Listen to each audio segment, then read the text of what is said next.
yourselves in the middle of a desert uh, beside a crystal obelisk about 10 feet tall.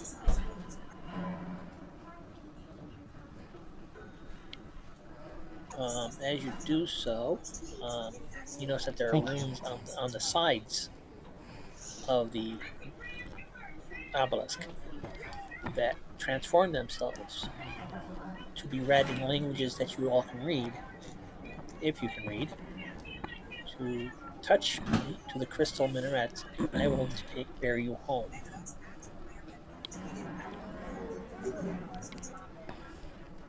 There is a stillness here, unusual even for the desert. Not even a puff of wind in the stirs the air.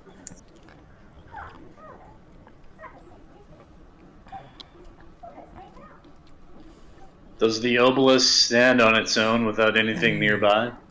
Stretching to the limits of sight, the sand dunes of the desert roll into the distance, backed by the blazing sun. Not a single stone shows through the glittering grains of, nor does a single insect scurry across the surface. In every direction, the burning silence of the sand sea is oppressive and forbidding. The sun beats down like a golden hammer on its parched land, the crescent shapes of the dunes marching into infinity in all directions.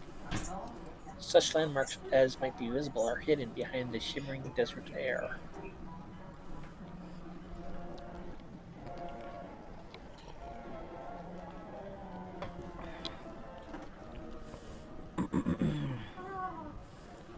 This place must be hell. My people do not live in this kind of place. Oh, I don't know. It's not so bad. I mean, at least there are things to kill here. I'm sure in hell you can't really kill anyone but maybe yourself.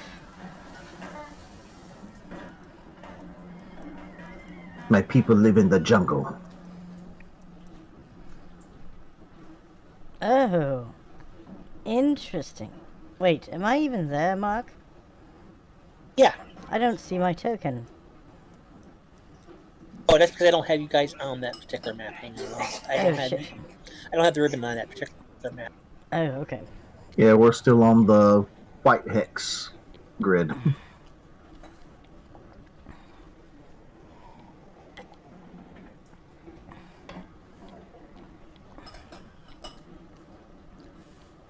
And I just put you on this map. You're not actually at this area. I just put you there for the purpose of showing you that you're no longer in the crystal citadel.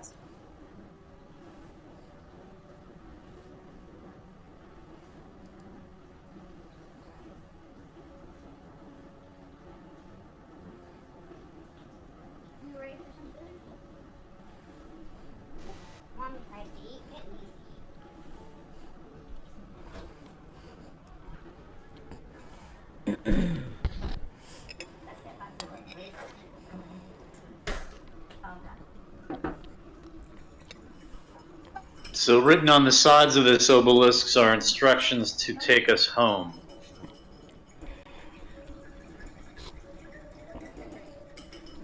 Oh, my. Well, Or did we just arrive here by...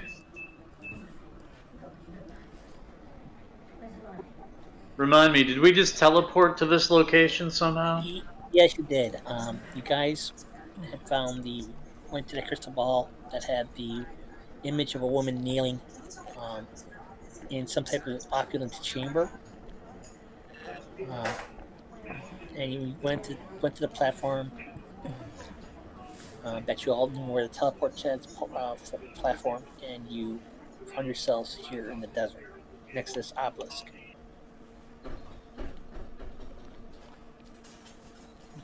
Okay, so we've just arrived.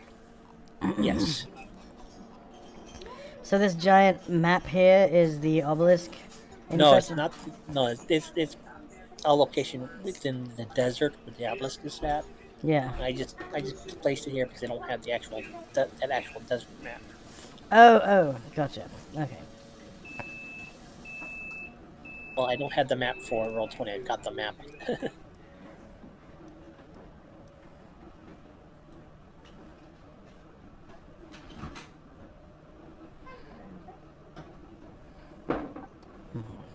Well, can anyone read this obelisk?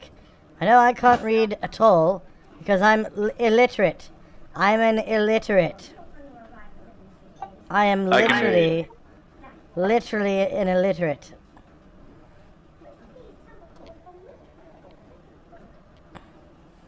Yes, thank you.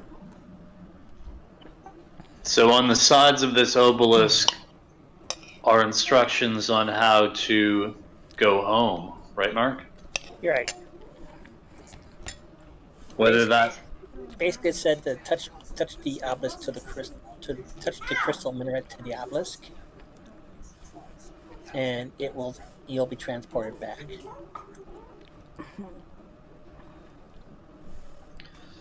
now would that transport us back to where we came from or somewhere new? Just as it'll bear you home.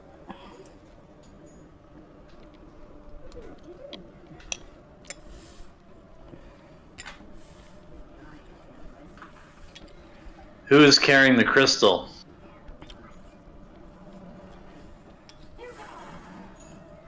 You haven't found the crystal minaret yet. You just arrived here. Oh, okay. Thought it was something that we might already have in our possession.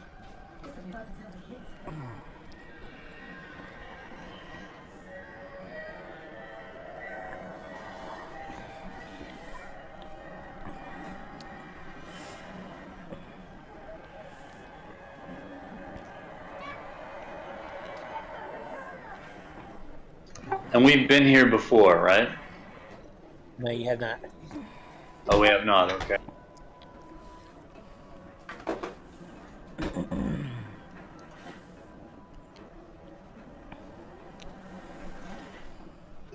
Well, Dargar will search the obelisk for secret doors, panels, anything sliding. Oh, that's probably a good idea. Right. Okay. It's the crystal obelisk.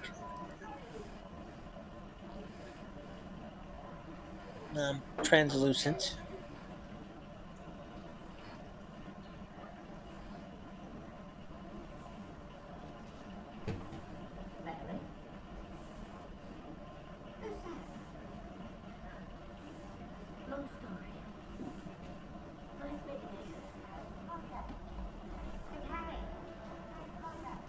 Does it budge if I push on it? Is it loose or is it solid to the ground? It seems solid to the ground.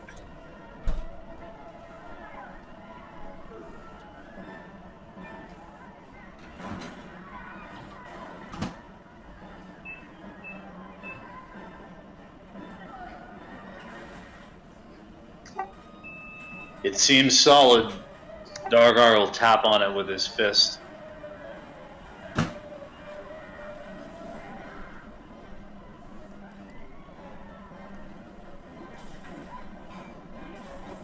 What about these columns around us? Is there anything hiding among them? You not forget about the map, okay? Because you're not there. You're in a Oh, okay. blank desert sand pit with the obelisk. Let's search the sand for tracks of other travelers.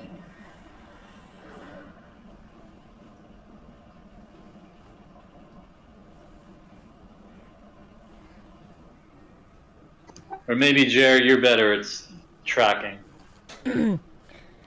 Actually, I'm horrible at tracking. That's why I am the worst huntsman in the world.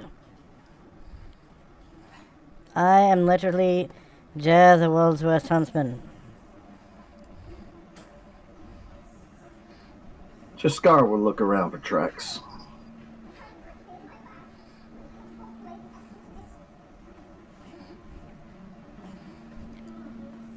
Does the obelisk cast a shadow that might be pointing in one direction or another? No shadow is discernible. It seems like the sun is overhead.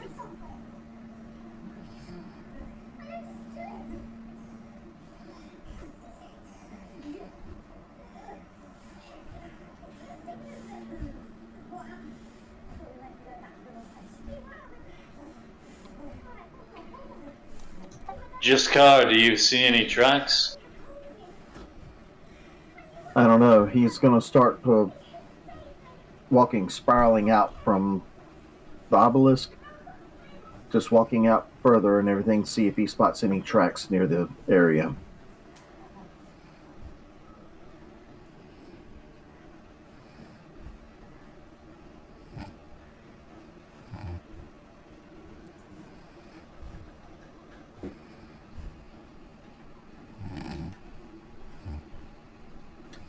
Do I need to roll anything or what? No, because again, you don't see anything. Well, after about a few minutes, Jaskar come walking back and says, "There's nothing. Just heat and sand."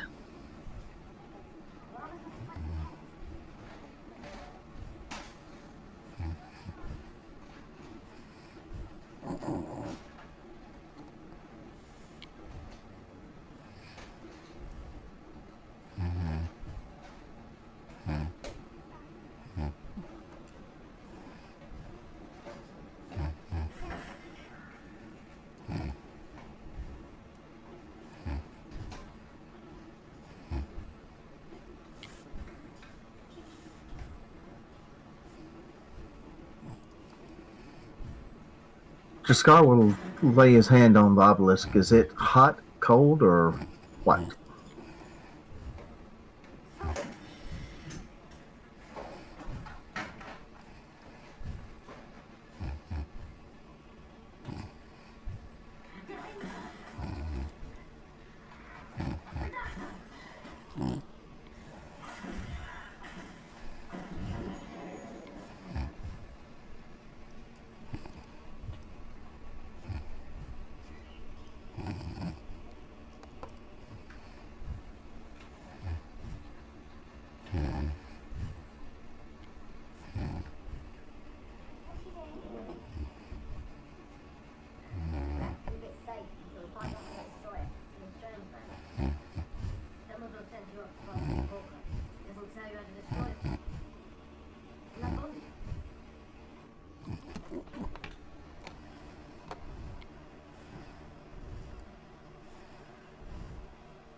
There, I put you on a more appropriate map.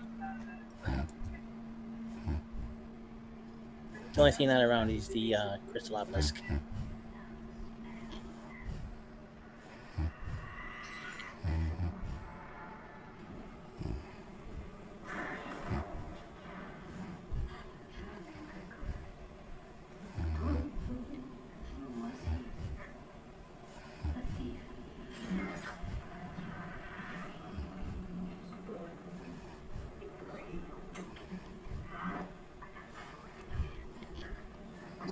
Is somebody going to find some bones around the obelisk and then pick one up and start beating the ground with it?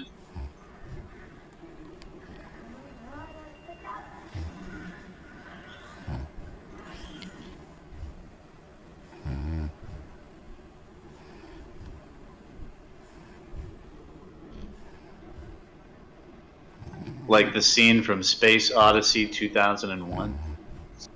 The monolith, yeah, the monolith. The monolith, yeah.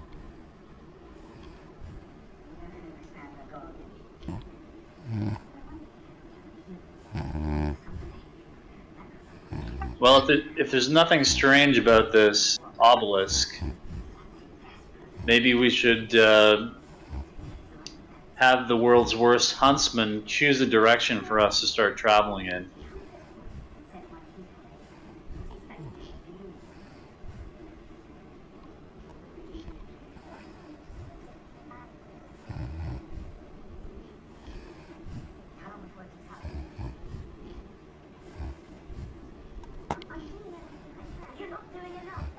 Do we have water and food supplies enough to take on a journey into the desert? Not that you brought with you.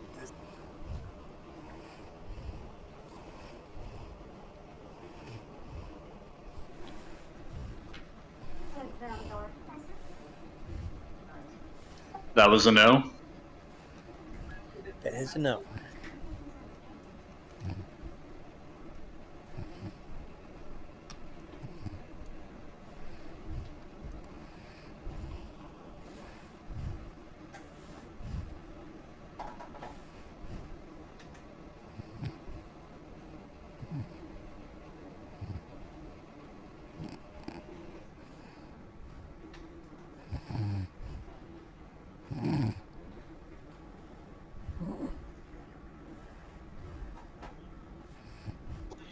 Okay, Dargar has orienteering. Can he make an orienteering check? Sure.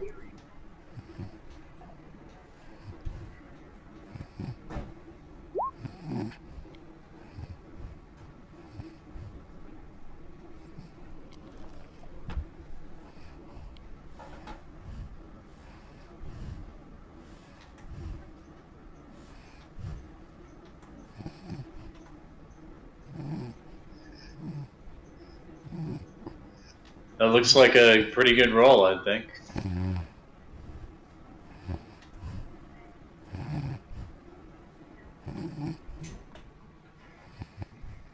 Despite having a -1, I'm still able to make a successful roll.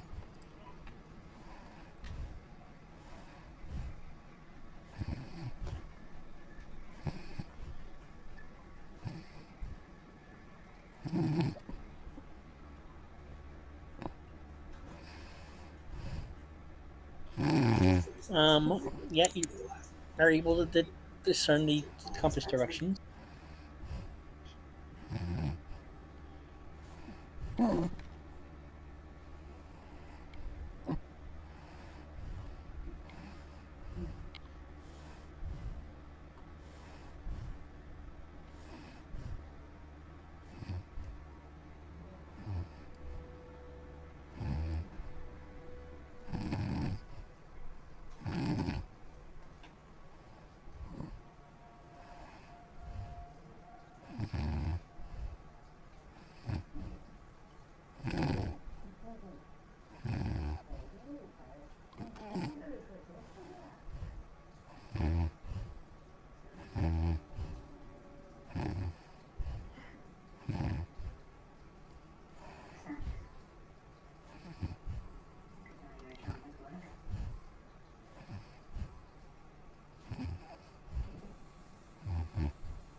So yeah, you're able to discern which ways north, south, east, and west.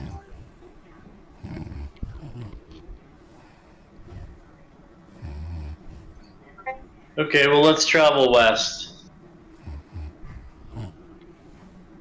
Any direction is fine.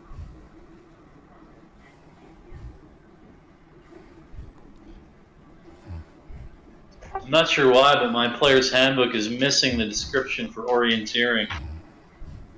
That's because it's not in the player's handbook.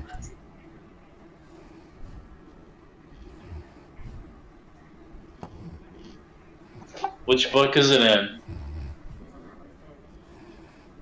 I was found in Dragon.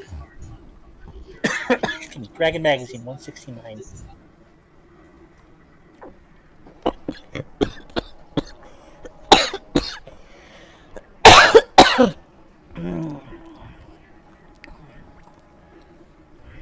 Sounds like Cyril has got a bit of coughs.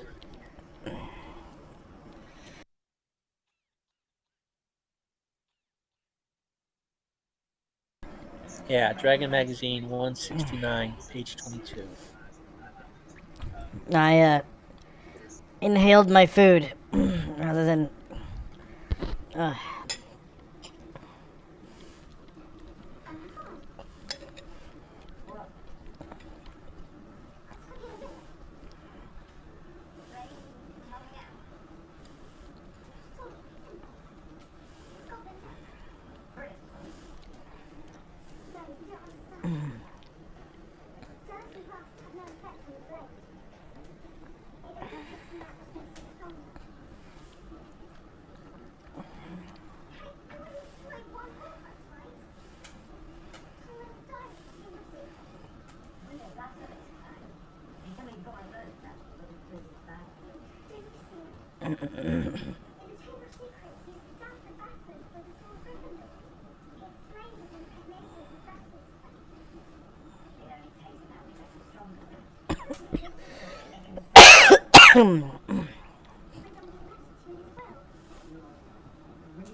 Does anyone have any objections to traveling west? No. No. Okay. We wander into the sunset. Like a dude of bros.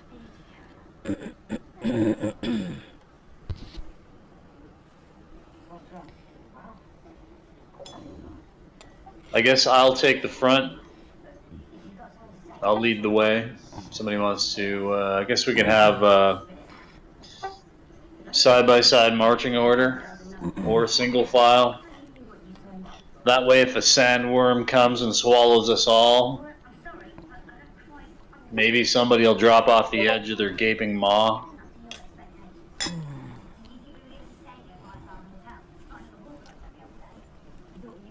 Sandworm?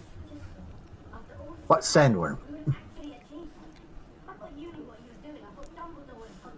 Oh, have you forgotten? You're on Arrakis now, mate.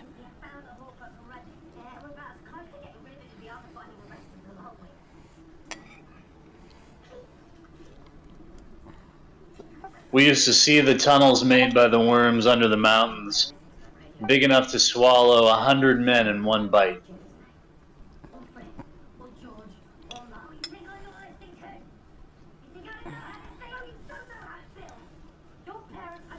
Oh, yeah. Mmm. The Mystara worms, yeah, that's right.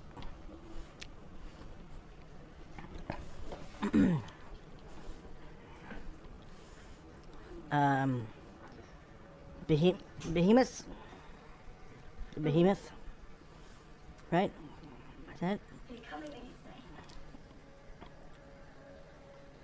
it? Leviathan. Yeah.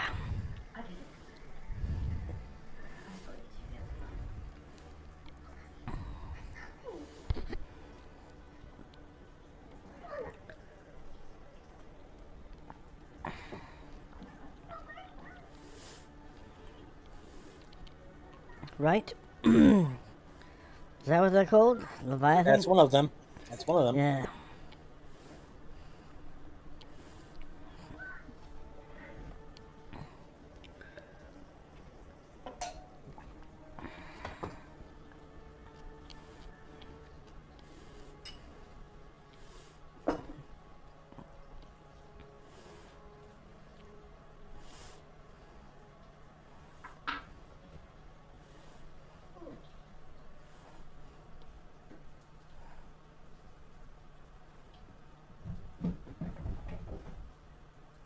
As we're walking, Jaskar will look back at the obelisk to see exactly how far we've moved from it. Oh, you're about 300 feet from it.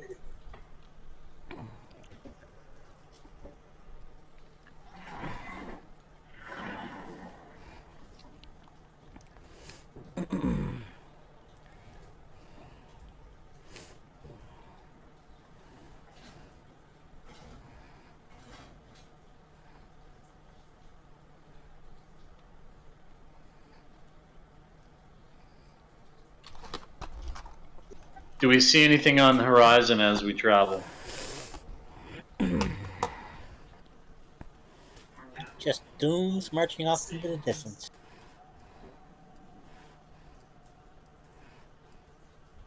About how long have we been here? Not that long. Like I said, you just arrived, maybe about half hour or so.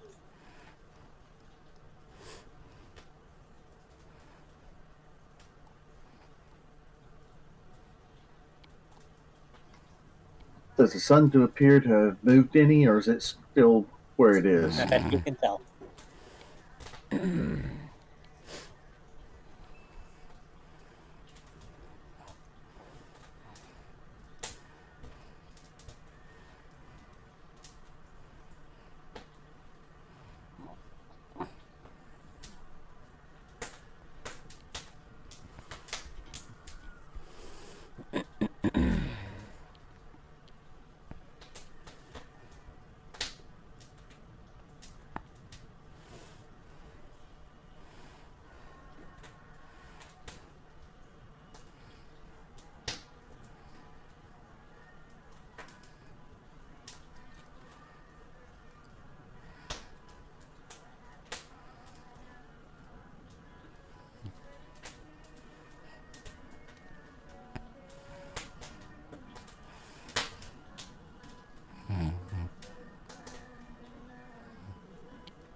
Well, let's continue westward and see what fortune brings us. Yes, continue stabbing westward. Does everybody have lots of water with them? And no showers.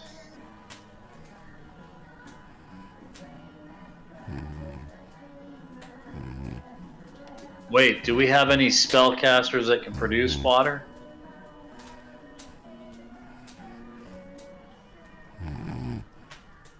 I think Casimir could, but he's not around.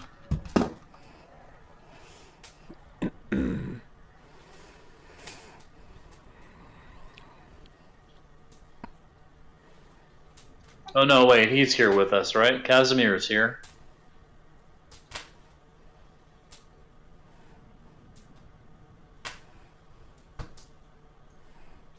So if Casimir's it coming with us. okay. As long as we have him in the party, he can produce food and water for us then. So we can just travel.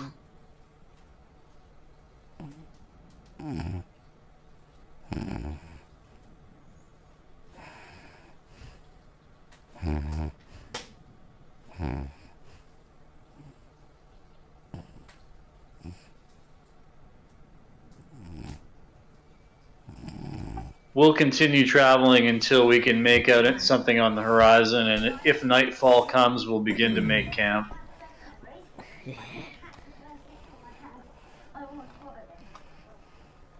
Perhaps we should switch to nighttime travel. Maybe it would be safer in the desert. It would be cooler. And I can also use the stars to navigate better than shadows. What shadows?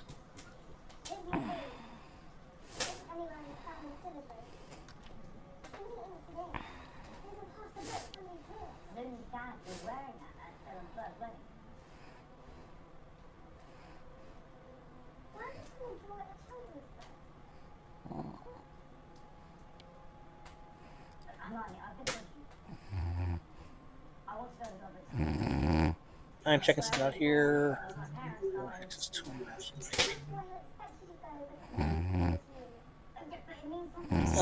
You get to a distance and you know you're traveling, even though nothing seems to change in the area around you. You know you're traveling. As you look glance back, you can see the obelisk get smaller and smaller until nearly it's just you just see the reflection of the sun up the crystalline sides.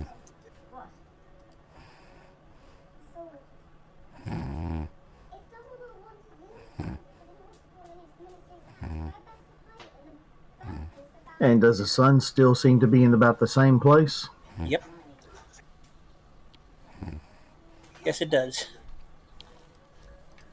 Giscard thinks time does not move like it did in other places.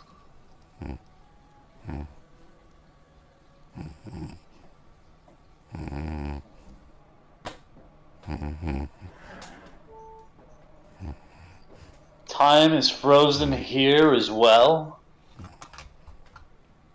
No. Dargar stops and looks around.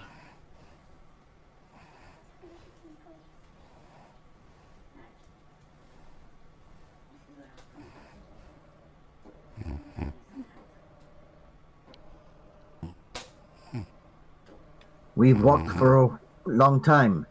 Still, the sun straight ahead, straight above us. Oh no. Is it an dun dun dun illusion?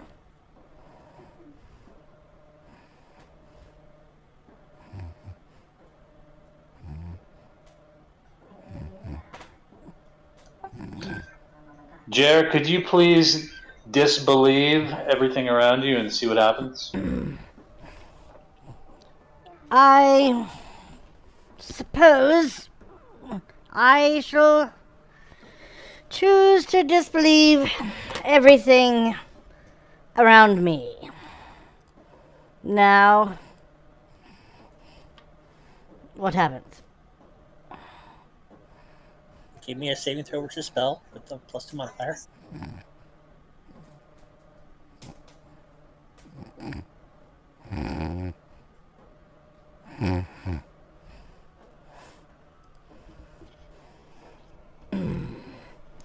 Do I get a saving throw or anything? Yep, saving throw +2. Okay. Okay. Is that including my normal bonuses? Yes. Okay.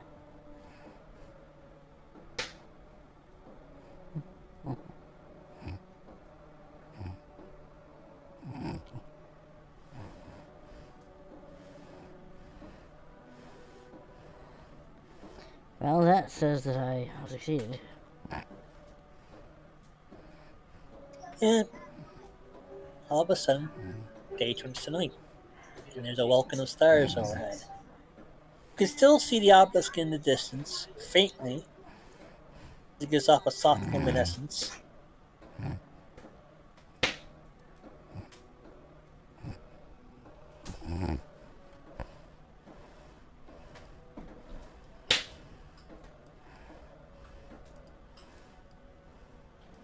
I described to everyone what I can see.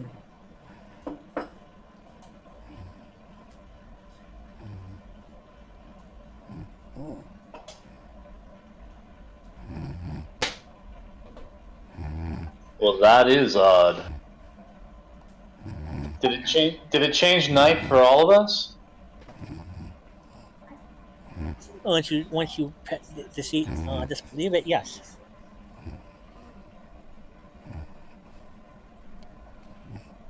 So, do we all have to make a saving throw?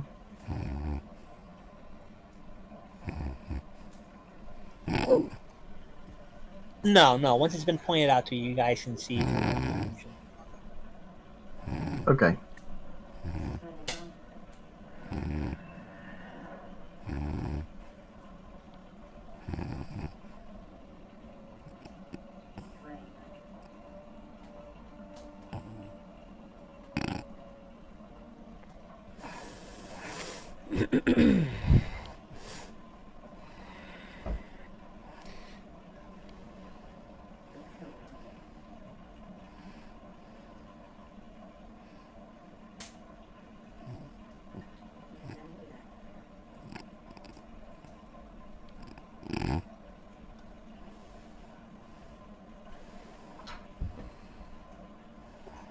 So if the night sky appears, is it clear enough that I can make out stars to navigate by? Yeah. Is this night sky familiar to us? No.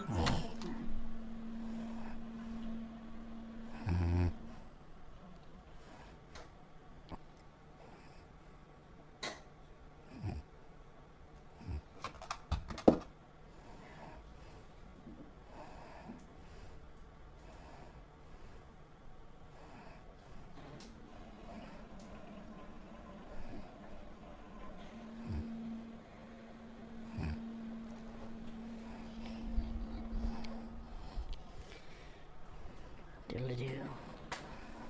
Diddly-doo-doo.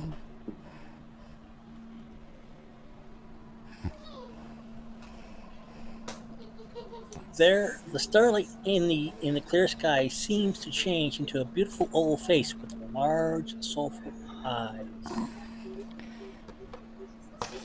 A voice sings in the wind, calling her name and pleading for help. She says, "I am Sital al-Husan, daughter of the Pazar dynasty. I beg you to listen to the pleading of my case. My father, the Sultan, did marry me to the man of my love. Alas, Atlas al-Din. I was presented to him one great and beautiful night. On my wedding night, from the shadows of the street, I was stolen by the man whose heart had been smitten by my looks. I had no feelings of warmth for him. He carried me away into the desert. I now await the coming of my father's lancers, with my love, Atlas al-Din, at their head. Oh, my captor is strong. Please free me from my imprisonment." The vision then fades, her face dissolves back into the stars.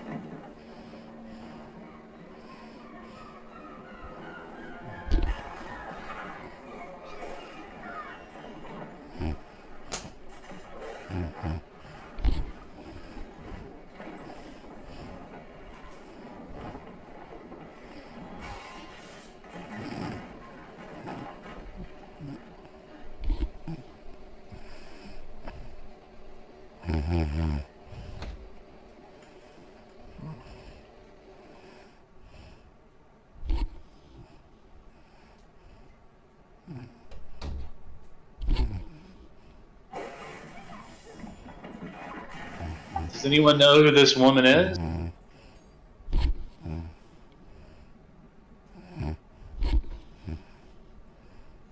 No.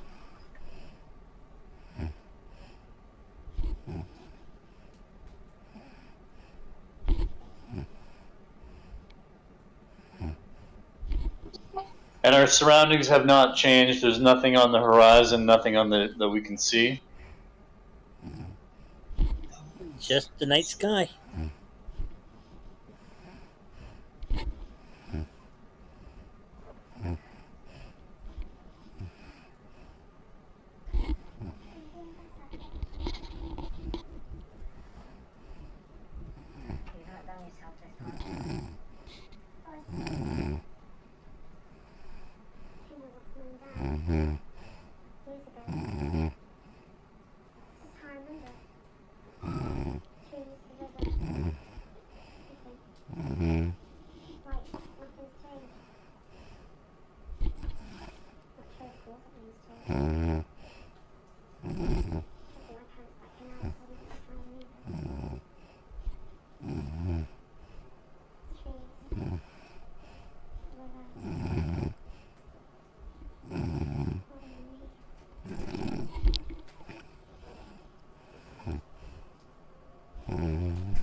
Now, the message that the woman said was that she is from where?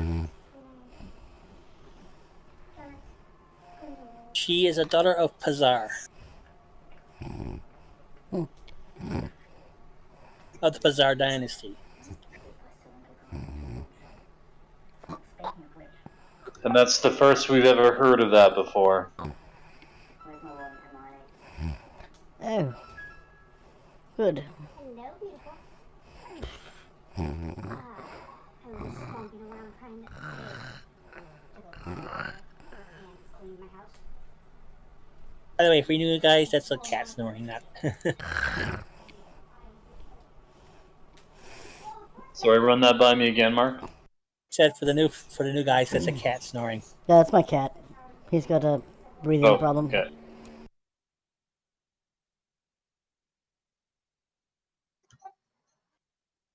Yeah, I had to put a mute on Jared because his cat was too loud. But I'll unmute him if he's back.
So, do we dare continue traveling after this apparition has appeared? Man, I hope so. I reached out to her all the time.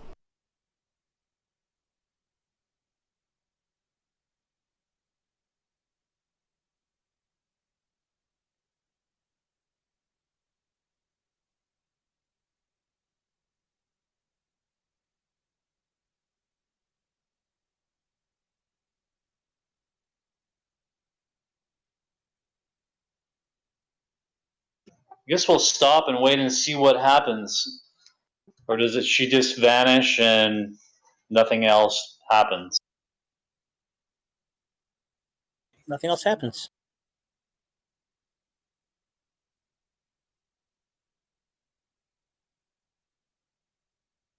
And it vanished as quickly as it arrived? Did it come from a certain direction in the sky? Nope, it's the stars themselves formed in that face.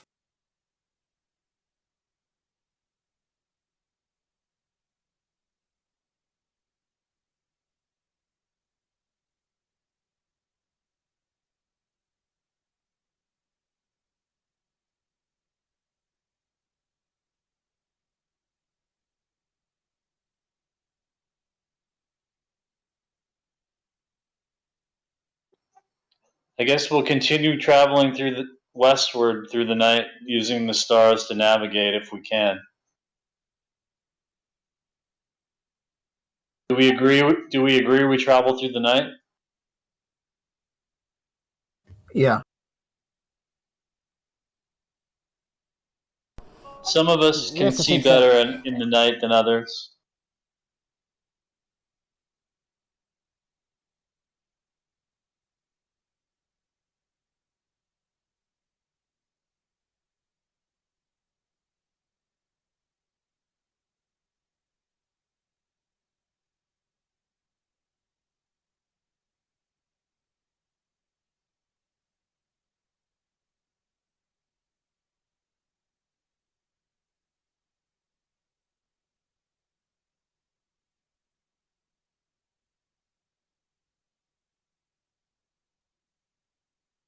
Okay. So you're traipsing along, and you guess it's just, oh, maybe about 2 hours before midnight.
And after you saw the vision, you're still chasing me through the desert.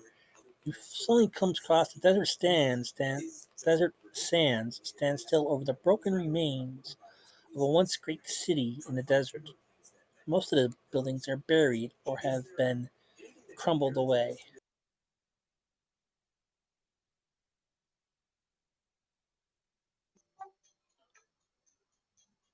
Are there many buildings that are poking through the sand, or just a few? You could tell there was once a sizable city from the amount of ruins that are still left, but there's not that many.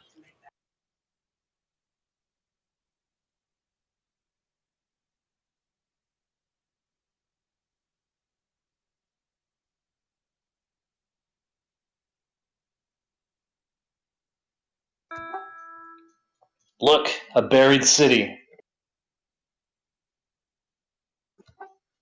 Let's search the nearest building.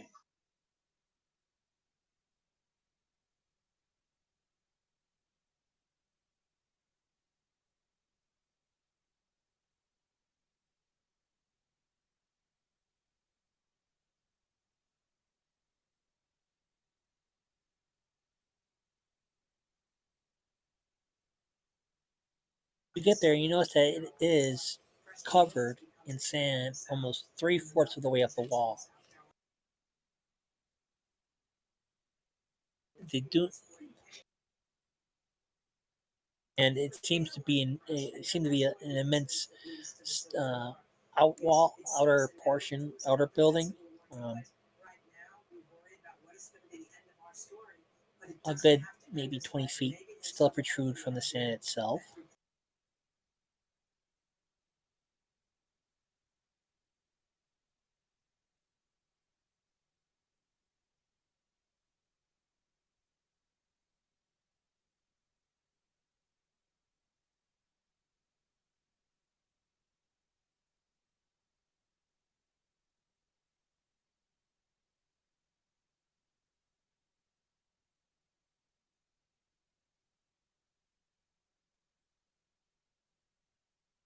Let's investigate that.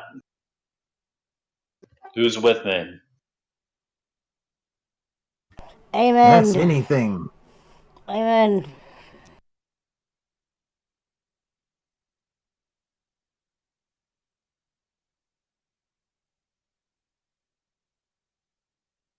We'll draw our weapons and go and investigate this 20-foot structure poking from the sand.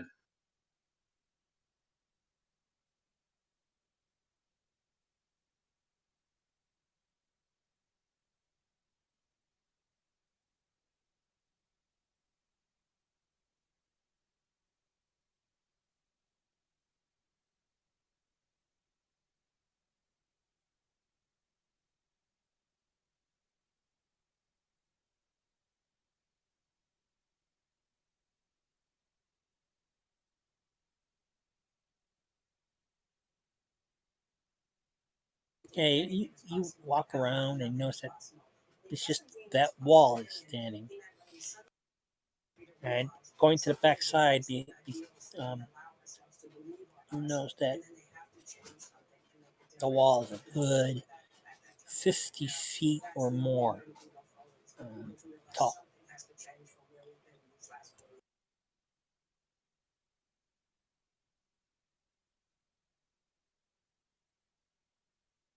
And it's just a standing stone wall. You don't see any other walls or any roofs or anything. It seems that the ruins there, what's left, from what you can tell, broken domes of minarets. Um, it doesn't seem to be any whole, complete structures, or if there are, they're buried underneath the sand. Tons of sand.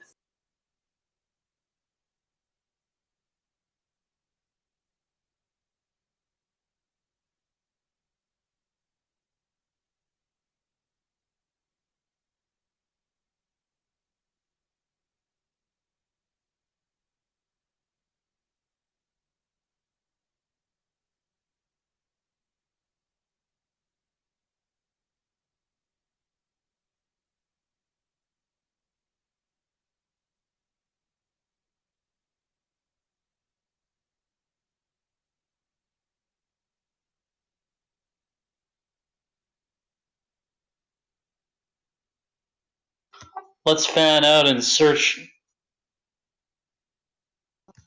If you see anything or run into any trouble, shout so that we all are notified. Agreed.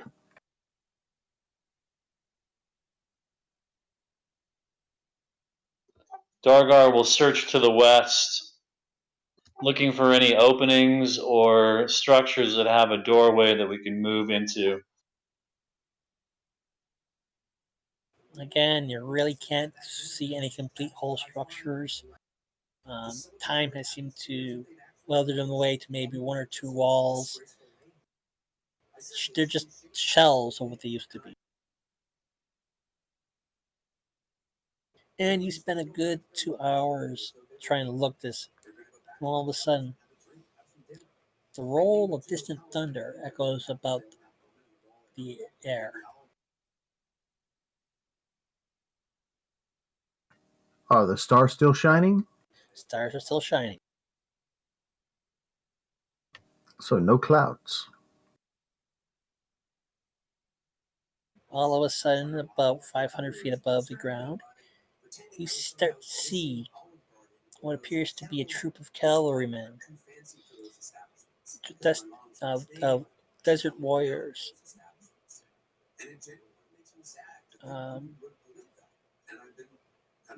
riding fine desert steeds, and it's just an unending stream of them. And they seem to be traveling northeast.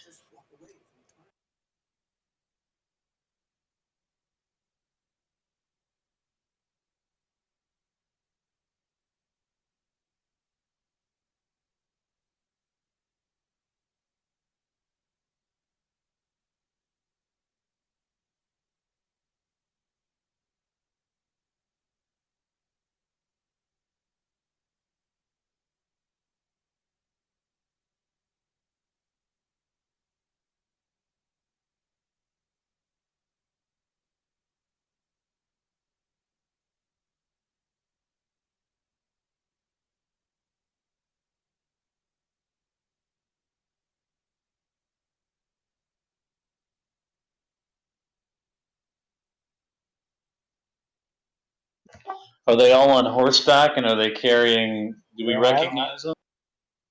no, you don't. All you know is that there are some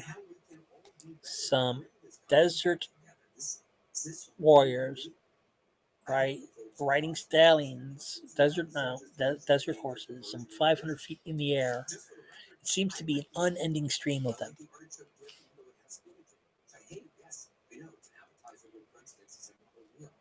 These guys are armed with light lances. The leader has a scimitar out pointing the way um, at the head.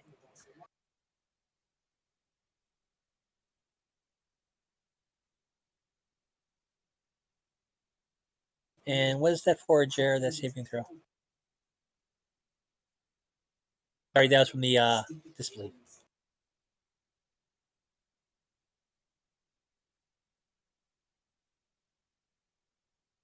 Does it look like they're coming towards the city? No, they're going past the city. They're actually heading in a direction northeast. Just crouch down and watch them.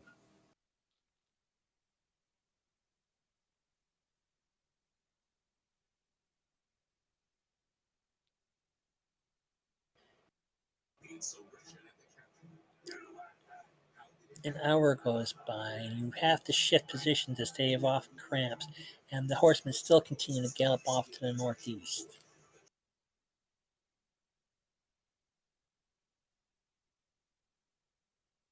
Another hour goes by, still in an unending stream over the night sky. The sound of thundering hooves are echo across the valley. After about 3 hours or so, the, the troop of cavalry comes to an end as the last horseman rides off. All heading northeast.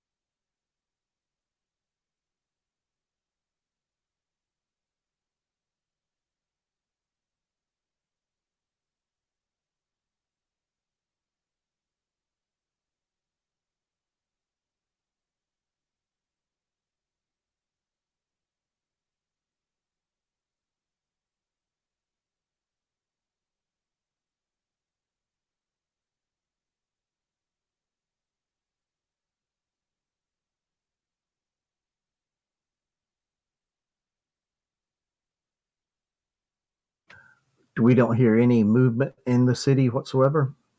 None whatsoever.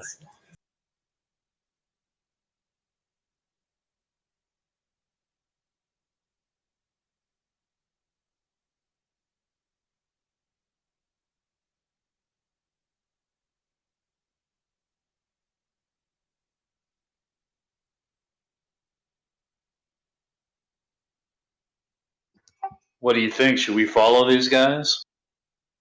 The northeast?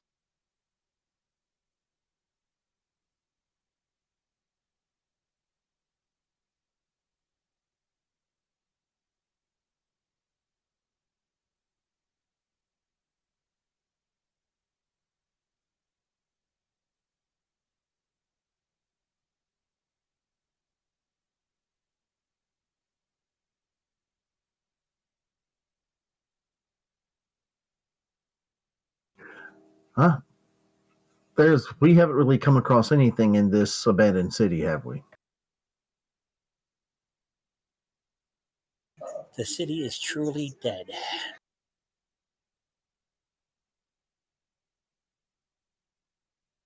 Let's follow them.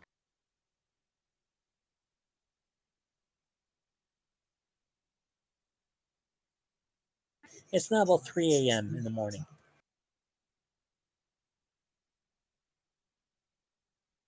Well, we were going to travel through the night, so 3 a.m. It's fine with us, I would imagine. Can we follow their tracks through the darkness? There were no tracks. They were riding in the sky. Oh, damn, I missed that part. Flying horses. Ghost riders in the sky. All right, well, if I can use my orienteering to track a path to follow them, we'll do that via stars.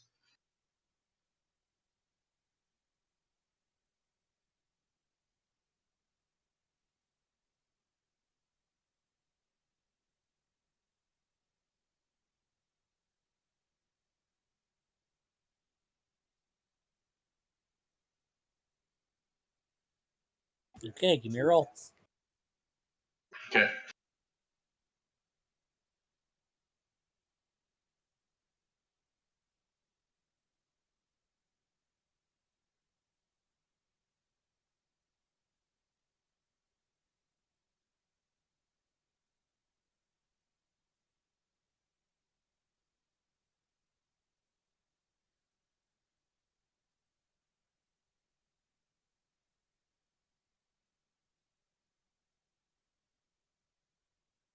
Okay. Yep, you are able to uh, get the location of bearing on which way the riders were heading. It's northeast, but more, eh, not exactly true northeast, but in that relative direction.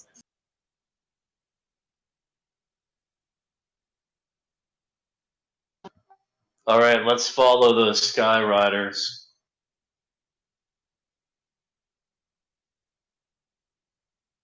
Yeah. We'll travel through the night, but we'll be wary of coming across anything with weapons drawn, hopefully.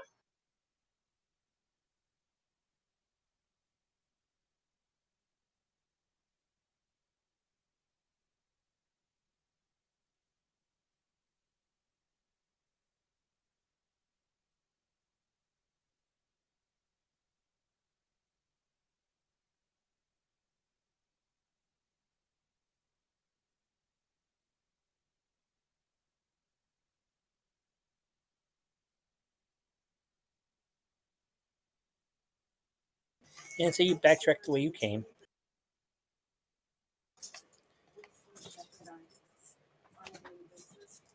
The sun finally rises as you get to the obelisk.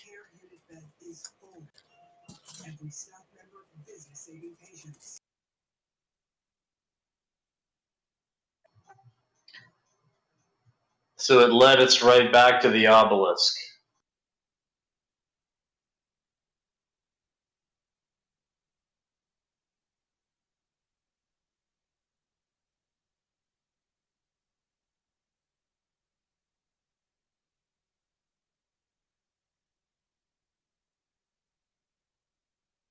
Maybe we weren't meant to follow them.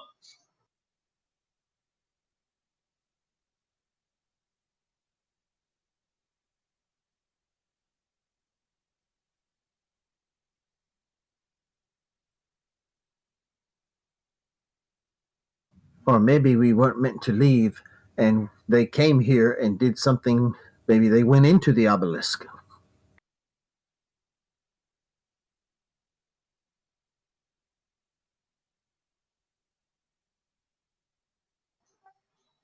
It could have been an illusion of, and not even real, I guess, too.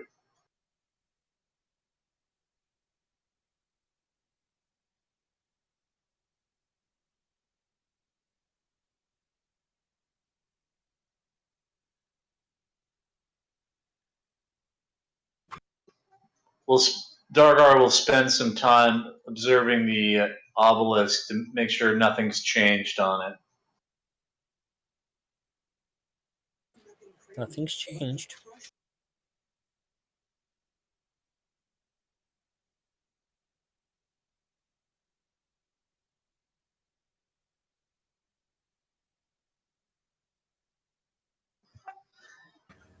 Giscard takes out a piece of chalk out of his pack and draws an X on one side of the obelisk. Okay.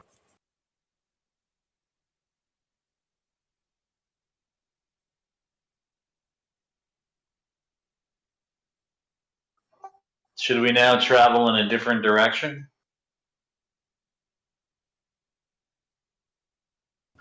Let's travel south. Sounds good.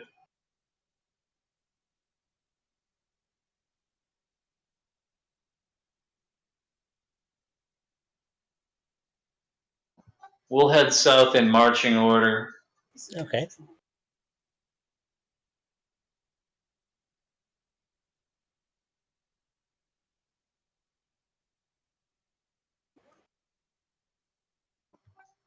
I know I'm going to be at the front. I'm not sure where what the order is, but Giscard will bring up the rear.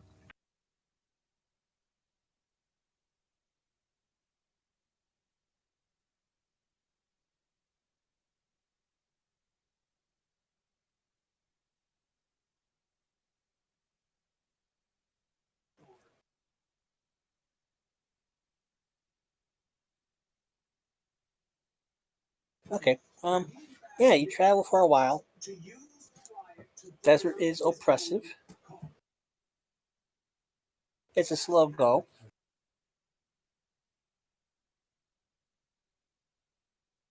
As you're fighting the sand, climbing up one set of dunes, down another.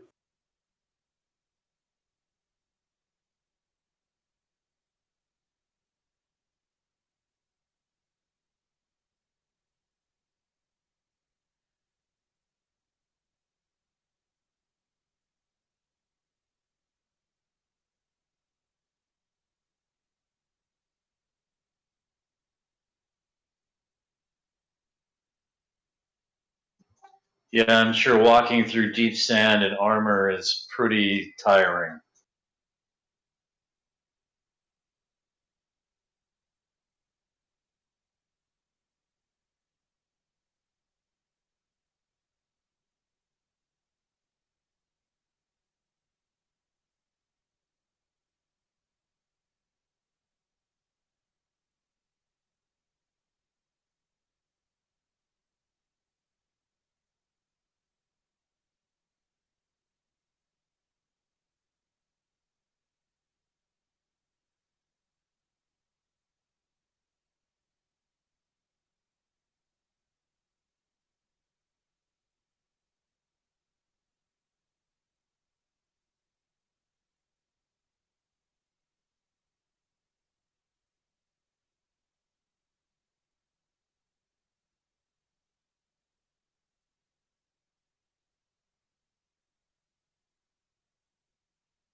Yeah, so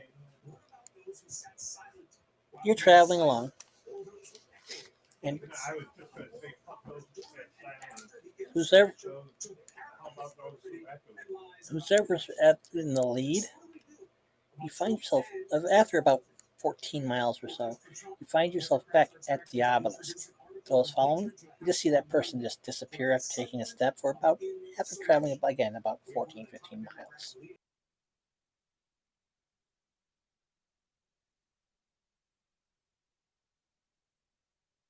That would be me at the front. Yep, and you find yourself at the north side of the obelisk.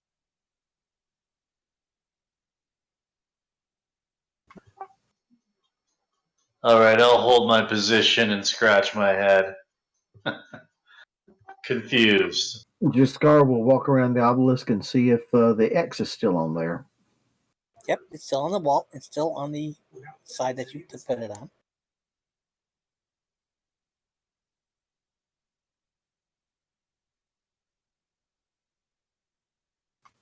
Is it getting closer to nighttime now? Actually, it's getting close to, again, it was 3 a.m. when the riders overhead set. It was sunrise when you got close to here. Yeah, uh, it is getting close to nighttime, yes, because like I said, you're struggling to travel at 14 miles.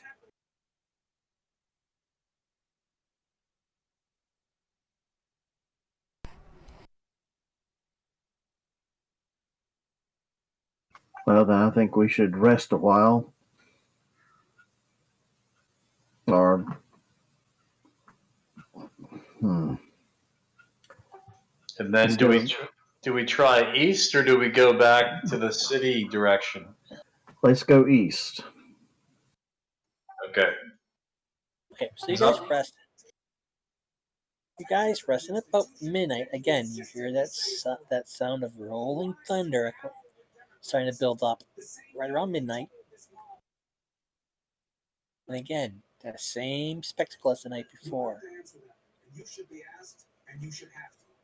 First, about 10 horsemen start to ride across the sky northeast. It seems to be followed by an unending stream of riders, They same as the just night go before. by the obelisk.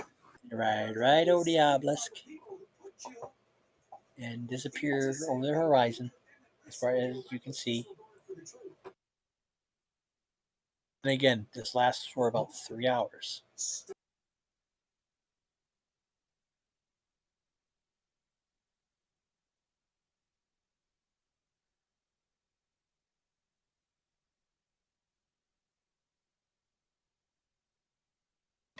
Well, should we try following them this time?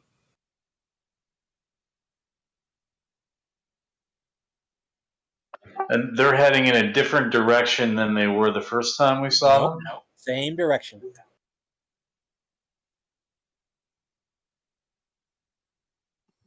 We tried following them once and we ended up back at the obelisk, right? Yep. And we headed south and we headed east and we headed east yet? Nope. No, we have not headed east yet, but we know now that they went past the obelisk. They kept going northeast. So why don't we go northeast? Okay, yeah, let's give that a try. Okay. You're able to just around the right before the spectacle ends. You decide to follow them, and they run in a roughly northeasterly direction.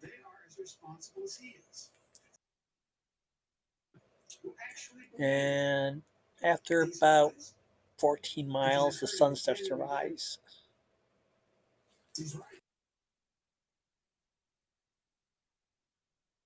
But right around 3 o'clock, though, the vision fades.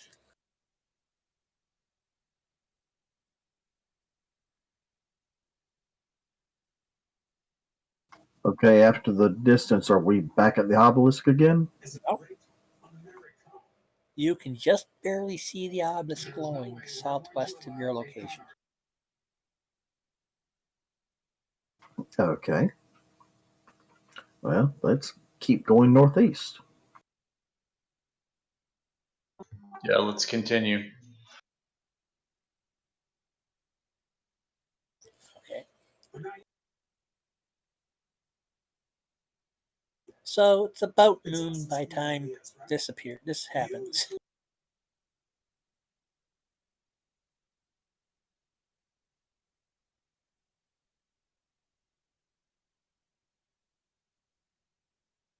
As you approach an area, you get an uneasy feeling.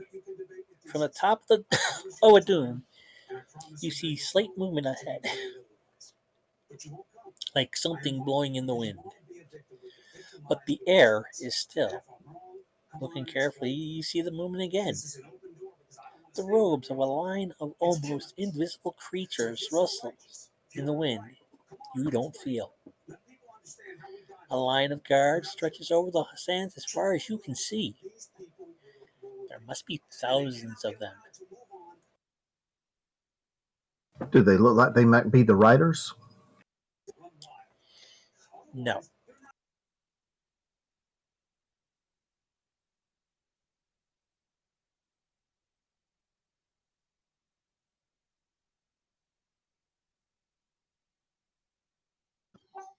Well, I think we should probably avoid these if there's thousands of them. They stretch as far as the eye can see, in either Have, direction.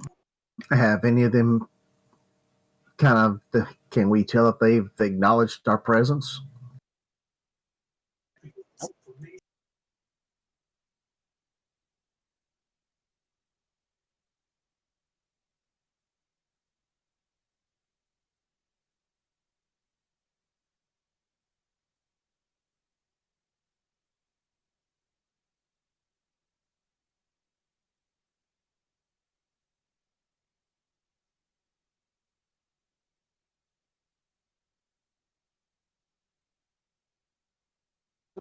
Do they seem to be standing still or moving about?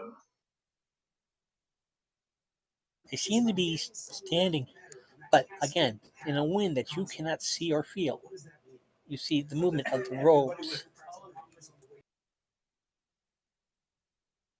and they're dressed in desert robes, armed with scimitars and small round shields.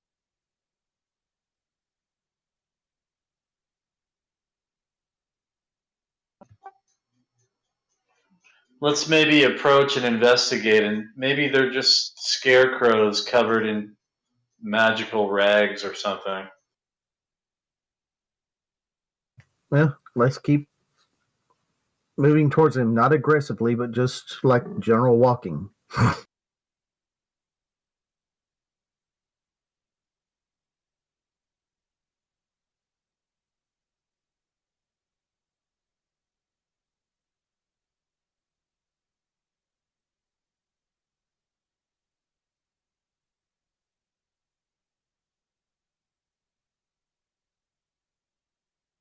So you're actually approaching the line.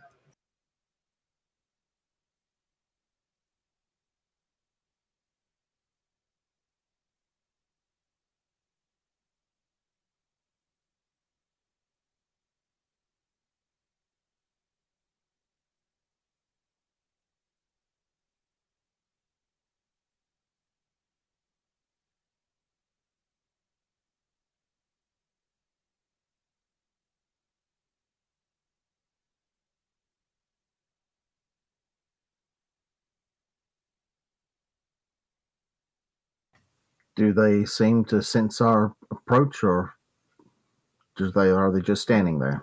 They do.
Do they turn towards us or react in any way?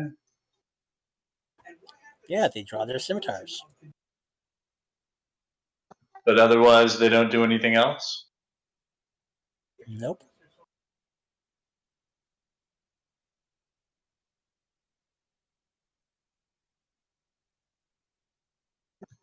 Maybe we should back away from these.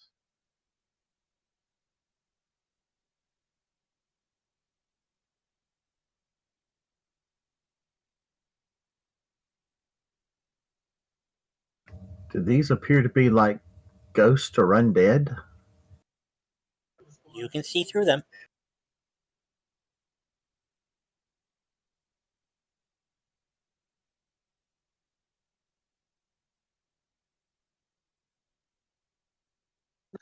An army of ghost-like warriors. Each one unique.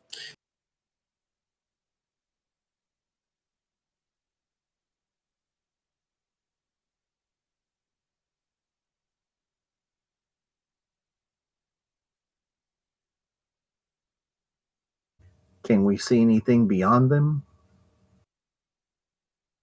Seems to be a complex of buildings.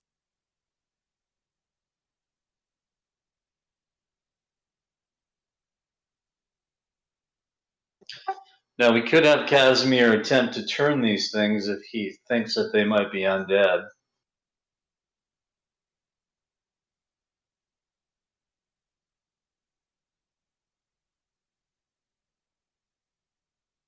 Can Casimir tell if they are undead by casting maybe a detect undead?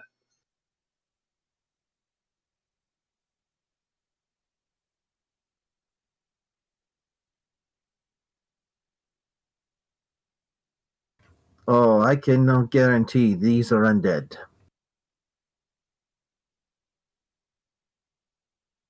You can guarantee that they are undead? Yes,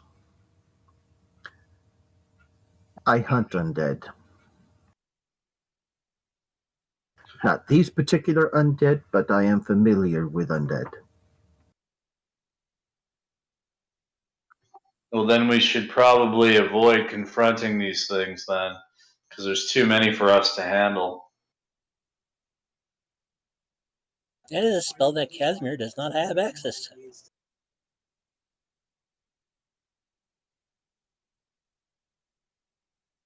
Turn undead's not a spell, it's an No, ability. detect undead. Oh, detect undead. Okay.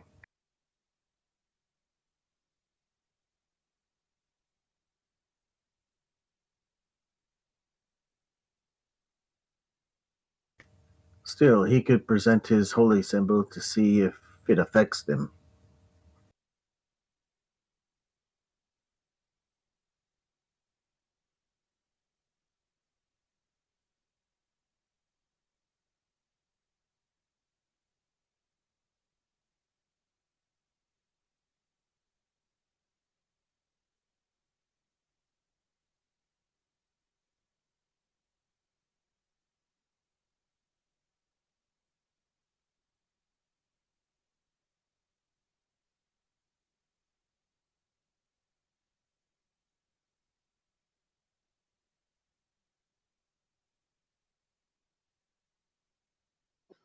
Do you think that maybe they're illusionary and they would allow us to pass through them?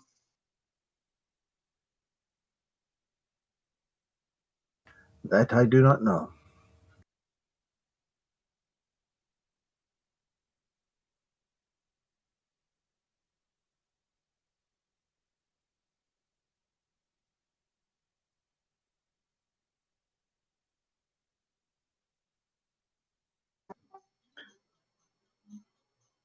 Well, Dargar's gonna see if he can find something to toss at them to see if they attack it.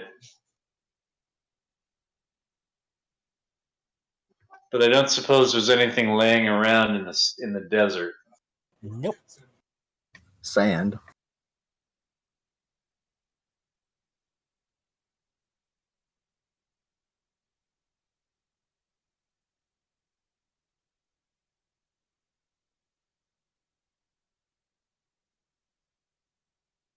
Does anybody have an item of some kind that they may or may want to lose?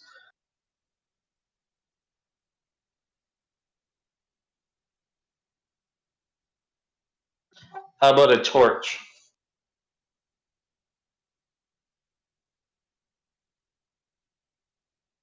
Giscard does not use torches, except to burn undead, but has flint and steel for that.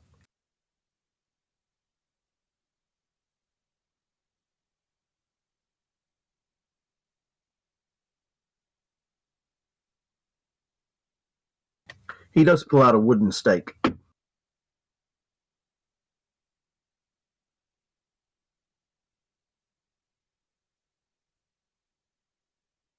That might just work.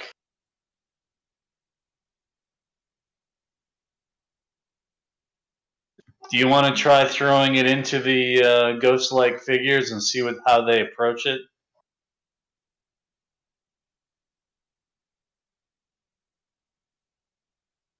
Throw it through them or over them. Just in among them, I guess. See if they attack it or react to it, or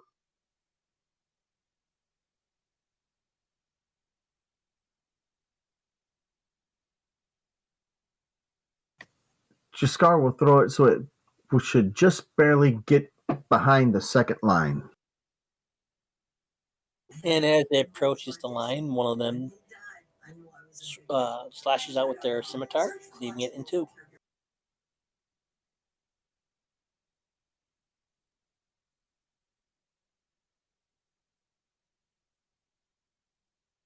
Oh, that answers that question.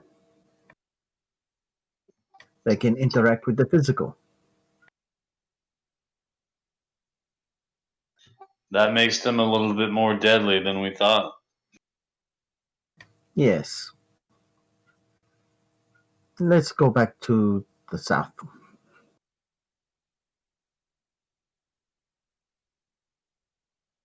All right, let's head south. Well, let's head south for a couple of hours and then turn east.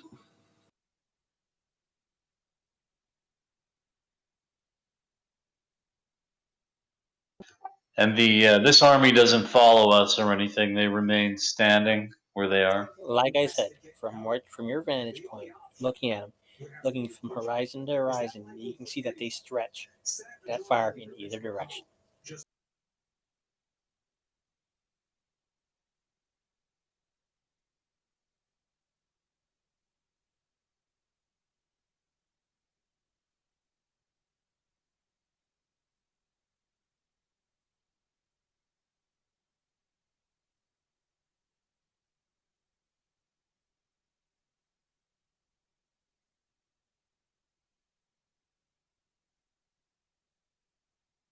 So you travel south and east.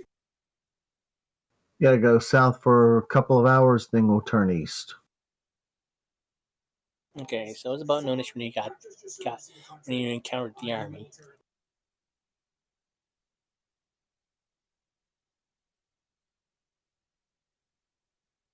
Okay.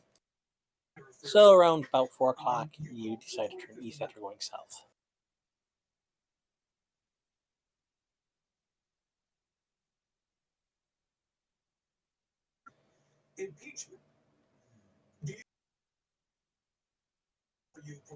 Okay, and you nothing but desert. You continue going east, and after about 8 miles or so, whoever is in front of the path finds himself back at the obelisk.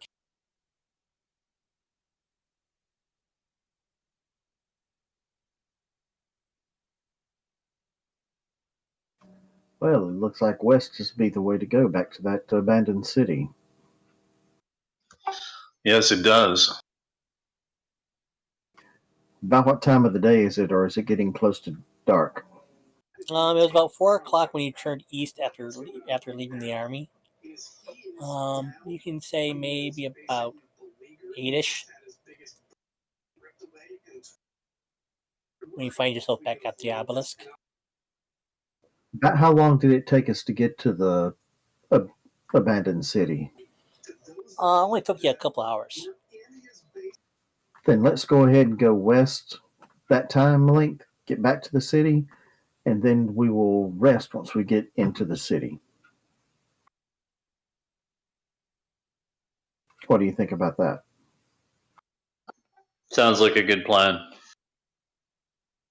Okay, on the obelisk, after traveling about 12 miles due west, you find yourself back at the obelisk.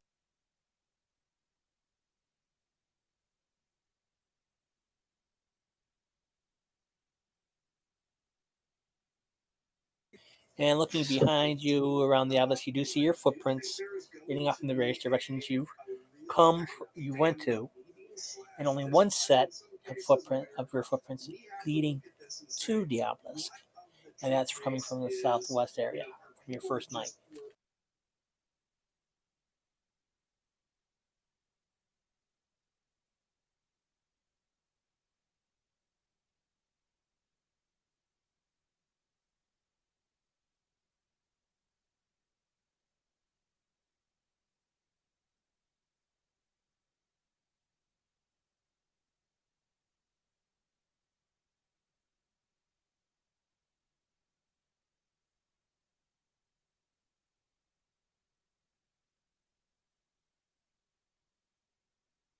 So we're back at the obelisk again.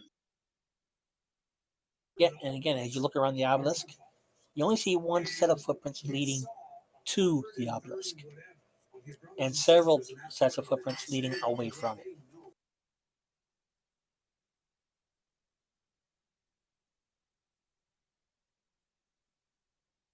So the ones going to it would be probably when we originally arrived at the. It's from when you went to the city and came back that first. Okay. well, then let's follow those tracks back. If they were coming from the city, let's see if we can follow them back to the city.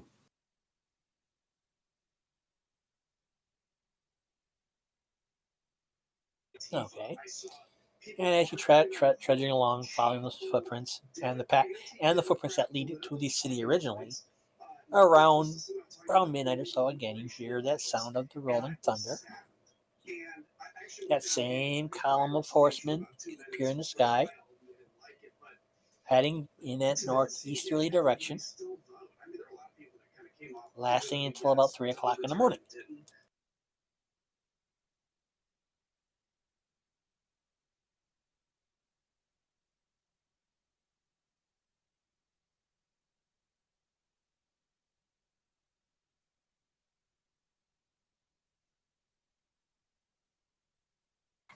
Okay, do we make it to the city again?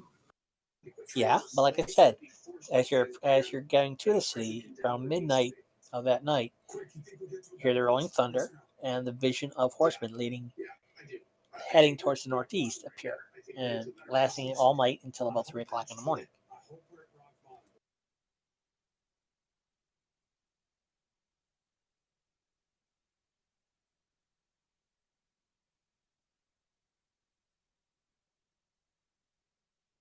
All right. So Okay. we see these riders in the sky almost all the time now. Every night, yep.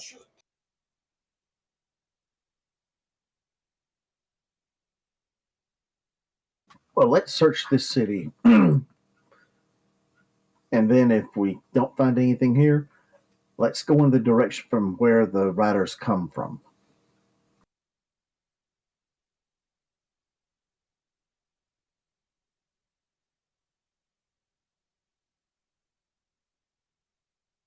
And if we're tired, let's just go ahead and rest up and we could search the ruins of the city during the day. Probably be able to see better anyway.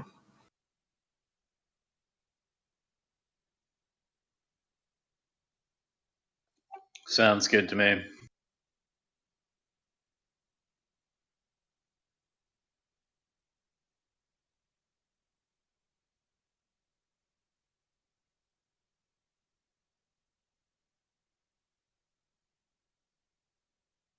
Okay, yeah. So You scour this. You search about the ruins of the city that you can search, and you really don't find anything. Nothing but sand and ruin. There's really nothing here.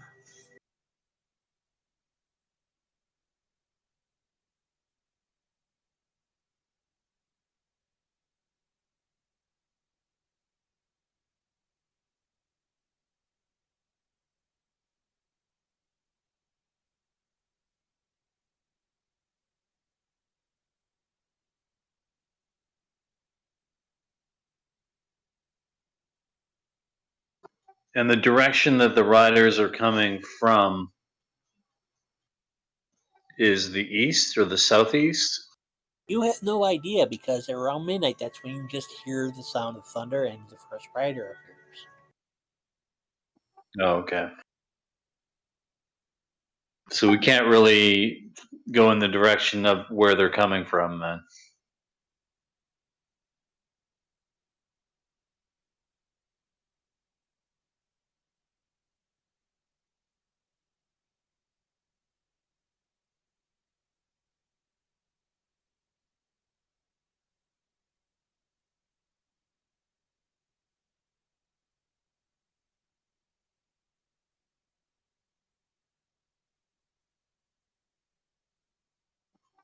What if we choose to disbelieve this ruined city? Is it possible that this is an illusion of an actual city, or You can attempt to.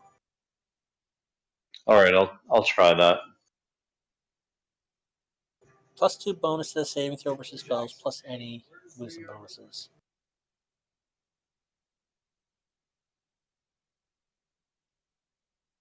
Saving throw versus spell. Yep.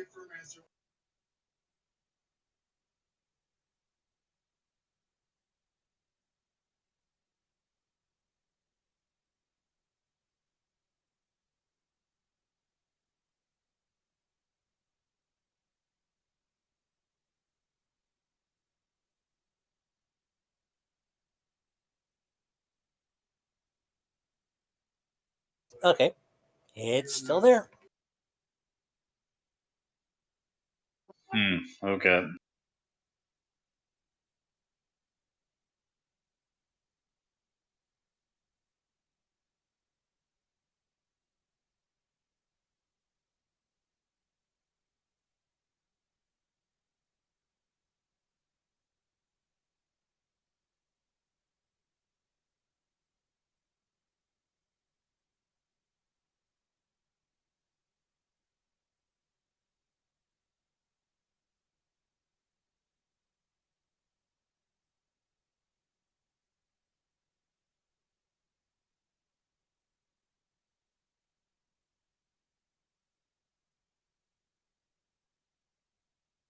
Step in AFK here for a minute. Okay.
You guys still there? Yep, I'm still here. Still here. Yep, still waiting for Zygar. He's AFK. And you guys are searching the city. You guys haven't found anything. Again, around midnight, the spectral riders in the sky appear, lasting for about 3 hours, riding in the direction of where you had found that army. You destroyed it. And how is it you just happened to have the sword of Britain door? It's a long story. Don't think this changes anything. Oh, of course not. Only to destroy the bloody Hawkeye. Why would that change anything? Look, I wanted to come back as soon as I left. Just didn't know how to find you. Yeah, how did you find it? Really? Didn't just turn off lights. I don't know how it works. But Christmas morning, I was sleeping in a little pub, keeping away from some statues. And I heard it. Voice. Your voice, Amanda. Coming out there. And what exactly did I say, Mayor? My name. Just my name. So, what are you guys gonna do? Click it. Clicked it. This tiny ball of light. I'm Nick. Go to where the Floated towards riders came from. You Towards really have the no way of army. discerning of. Yeah, you really have no way of discerning where they're coming from. That's right around midnight. You hear the sound of the hoofbeats of thousands of horses, and then see the first rider. dark. I had no idea where I was. Just hoped that one of you would show. It's just as if they appear out of the ether. They did.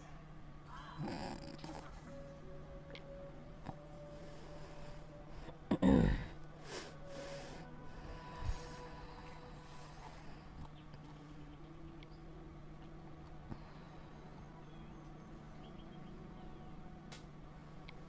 always liked this strange morning. How long do you think she'll stay like this? Let's keep talking about that little ball of light touching the heart. That's what come out. It's true. Every word. This is gonna sound crazy. I think that's why it's done for the left. She knew it.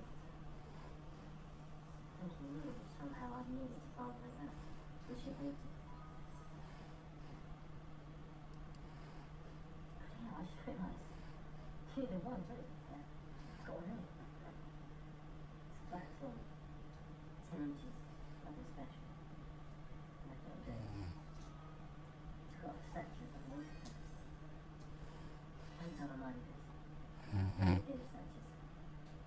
This one was definitely partial on the spell. You go check that out. No, okay. Okay, so you guys are searching and seeing these riders go by overhead.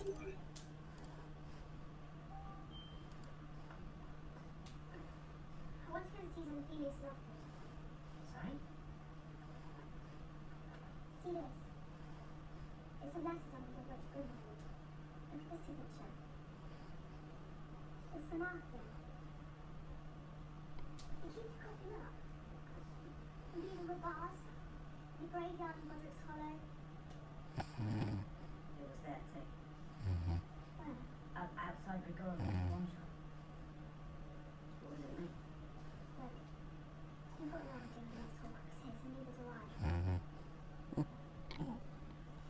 Have the riders started going overhead again? Yep, right around midnight. Yes. Mine's right. We ought to see like And we can't walk in the direction from which they're coming from? From No, which... because you can't discern where they're coming from. Jaskar will try to disbelieve them. Okay. Back. Go ahead and roll a saving throw versus spell for Jaskar. +2 to the roll, plus any wisdom bonuses.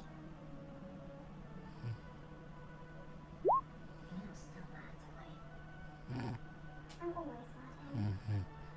How in the what? I forgot the plus. Oh, okay.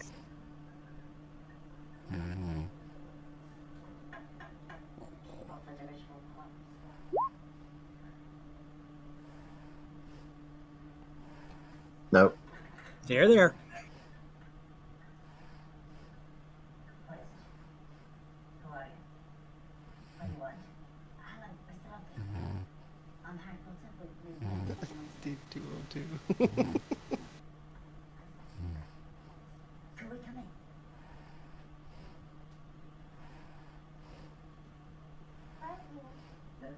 So we seem to be stuck in some sort of another time warp type situation. Except this time it's a distance.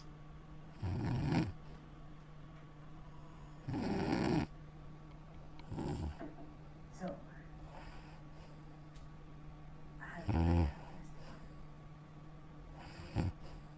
actually, it was perhaps something you were wearing around your neck at the wedding. That symbol. You mean this? Yes. Exactly. What we wondered is, what is it? Well, it's the sign of the Deathly Hallows, of course. Deathly Hallows. I assume you're all familiar with the tale of the three brothers. Yeah. And again, right around 3 o'clock in the morning, the last of the rider trails off to the northeast.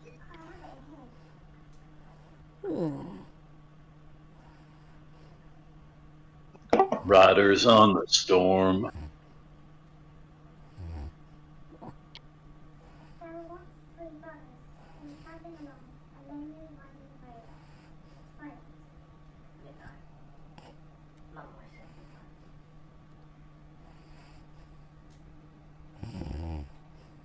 Twilight's fine. Better actually.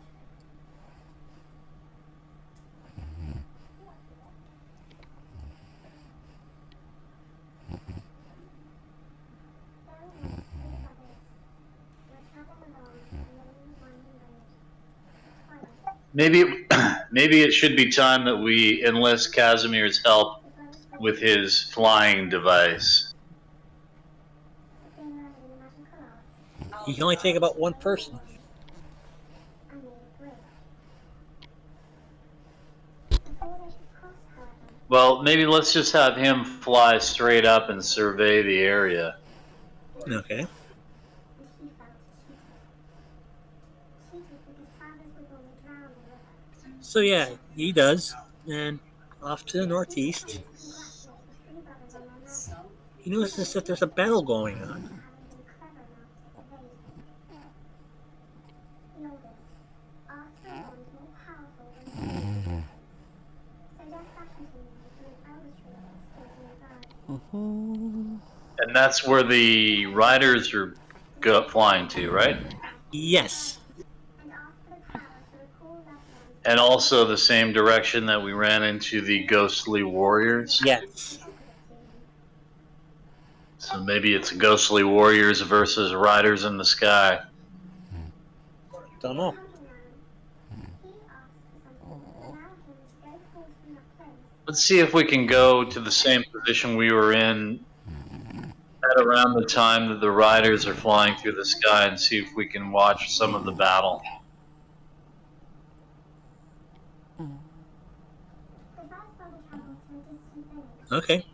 where with the elder Well, it took you about a day and a half to get there from the obelisk. And it takes you a couple hours. drunk with the power that He bragged his invincibility. Okay. Does anything happen in that time? Another wizard stole the wand and slit the brother's throat for good measure. And so death took the first brother for his own. The second brother journeyed to his home, where he took the stone and turned it twice in hand. To his delight, he Okay, found one so what are you gonna do? Head back to the obelisk and wait till the riders go by. Try to follow them. but soon he turned sad and cold. Yeah, even if we have Yeah. to leave a bit. Driven Okay. mad with sleepless longing, Yeah, we'll follow them for a couple of days. See where they go. and so death took the second brother. As for the third brother, death searched for many years but was never able to find him. Only when he attained a great age did the youngest brother shed the cloak of invisibility and meet his son. He then greeted death as an old friend and went with him gladly, departing this life as he had. Okay. Well, yeah, you wait. You go to the obelisk. Wait. The riders come by. You follow them till about 3 o'clock. They get to the point where you saw the army, and the soldiers themselves launch themselves up into the air to meet the riders. The clash of steel on steel echo throughout the area as thousands upon thousands of these spectral warriors go up and meet this endless stream of cavalry. Well, while they're up there doing that, why don't we just go on to the buildings that were behind the lines? Yes, with them going up into joint combat, the way is clear to what appears to be a tomb complex.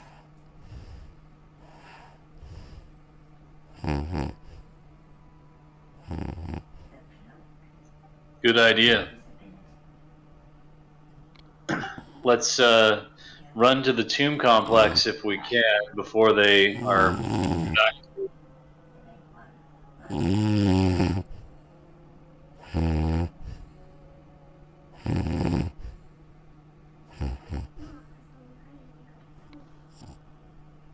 Yeah, let's go to the tomb complex and see what's over there. So you go and you find that there is a cavern built inside this tomb. Not inside this tomb, but inside this dune. There's a cavern. Carved stone pillars.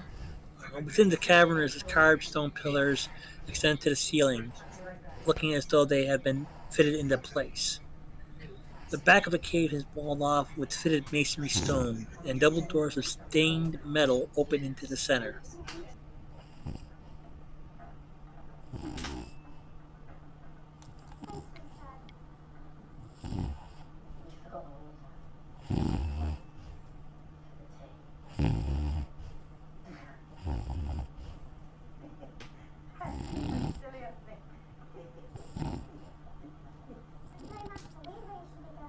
Let's search around these columns.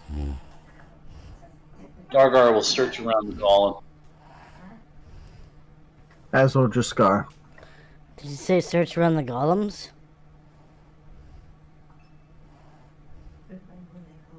The columns. Oh, columns. Schmeagol. Which Schmeagol should I search first?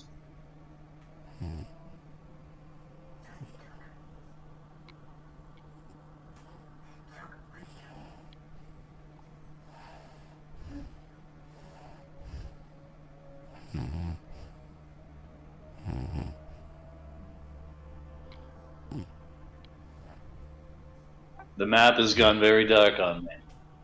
Yeah, and we disappeared. I'm fixing that right now. I'm fixing the lighting. Okay, no problem.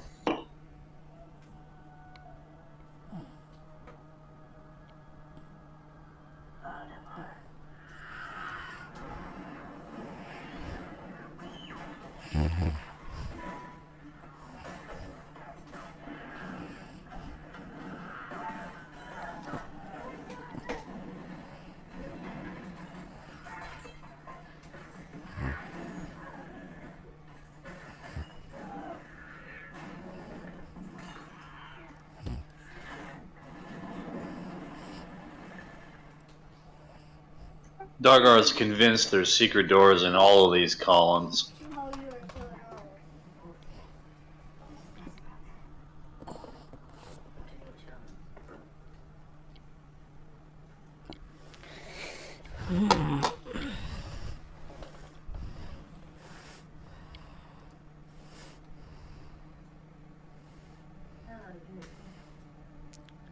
Was it in the column or between the columns?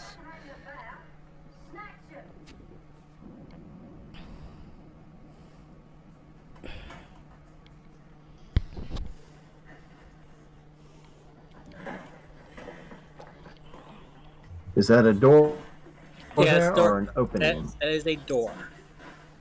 A set of double doors.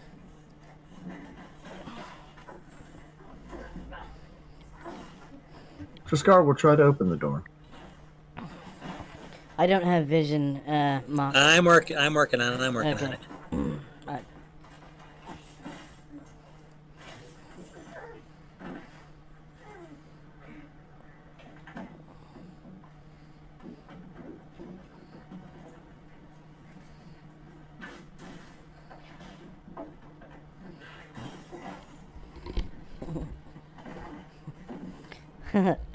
I'm like, doors, that's my cue.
Okay, I'm gonna refresh my screen on my end to make sure everything looks up.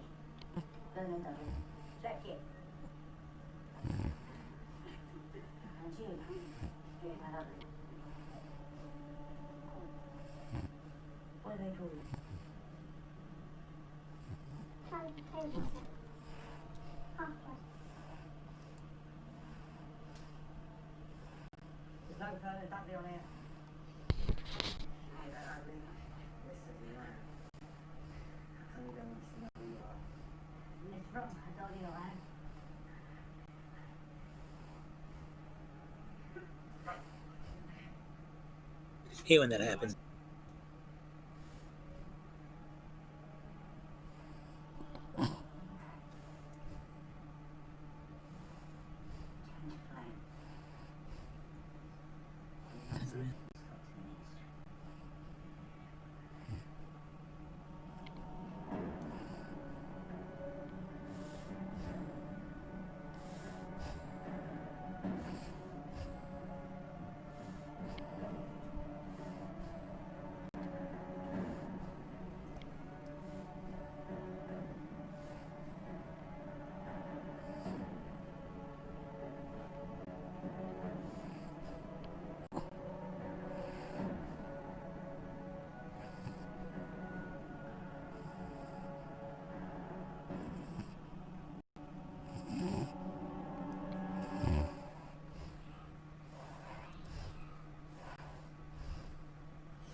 Can everyone see their tokens? Um, Yep, I And- can see all. I And can those see are all Yeah, I the. can see I can see yep. everybody. Yeah, I have vision now. Okay. Thank you. You're welcome. Sometimes I have to adjust it. Sometimes I have to drop everything. It's easier if I just drop everyone on the token on the GM layer, then drop them back on the token. Yeah, so that's a door right here.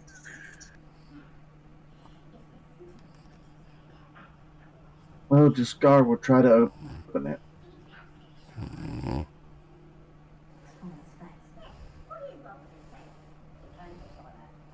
You open it, and as you do, a skeleton falls forward towards you.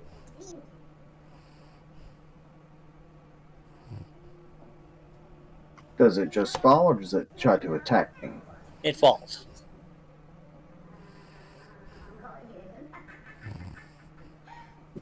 Does it have anything on it?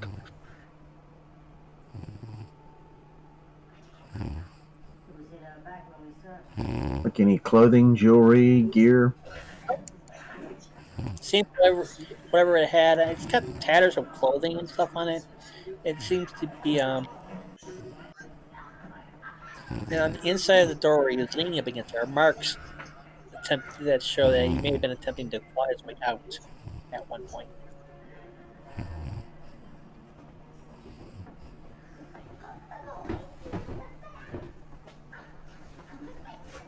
I do believe these doors close once we enter and they may not open.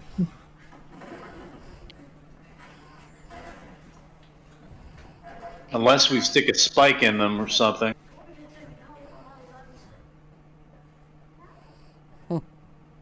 It would have to be a very big spike. Or stone.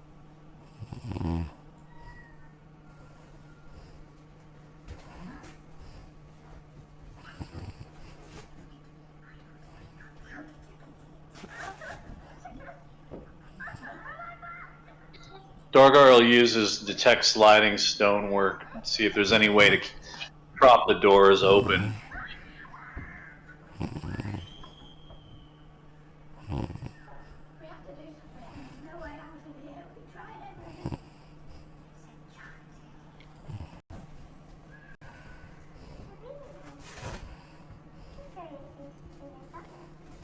Okay.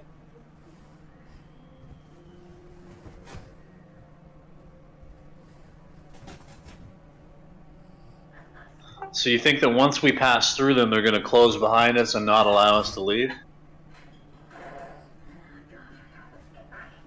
Look at the skeleton. Look at the inside of the door. What's wrong with the skeleton in the inside of the door?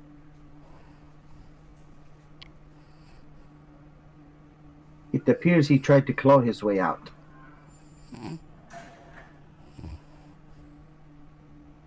And he has no claws.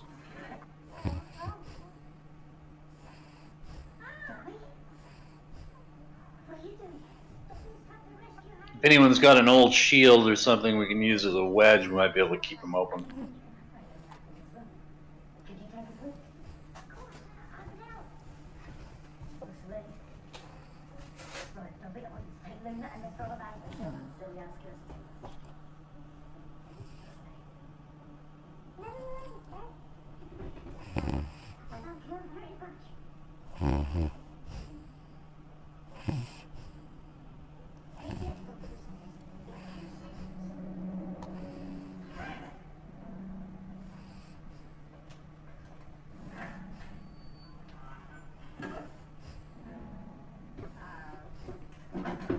Yeah, actually, I'm carrying a small shield, and I've also got another. I've got two shields because one is magical.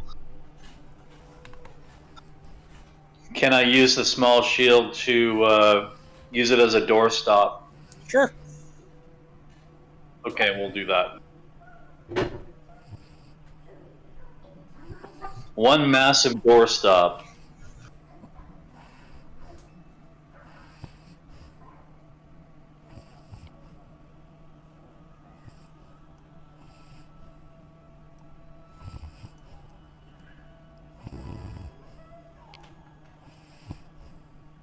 Shall we go through the doors? Sure.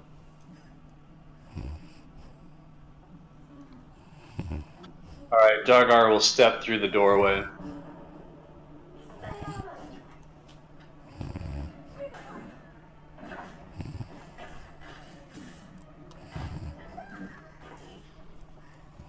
As urges go. This is, there is a musty smell in this area.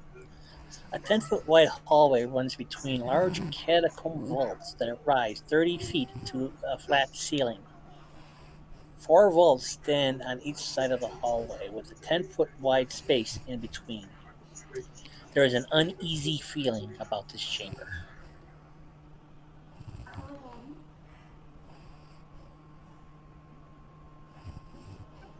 Dargar will start searching the walls of the chamber. Is that a body to the west?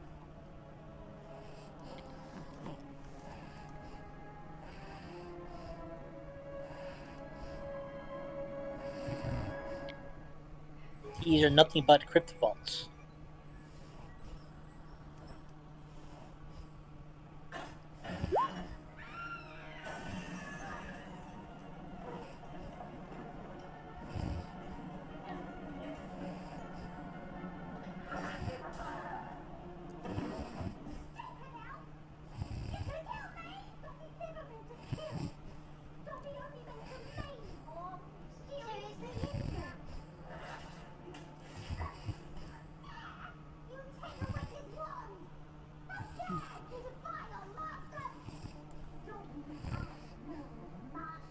So we don't find anything here.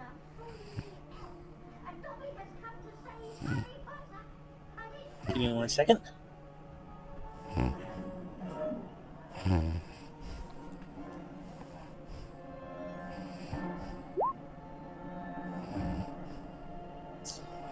You hear a low moan, almost like the wind.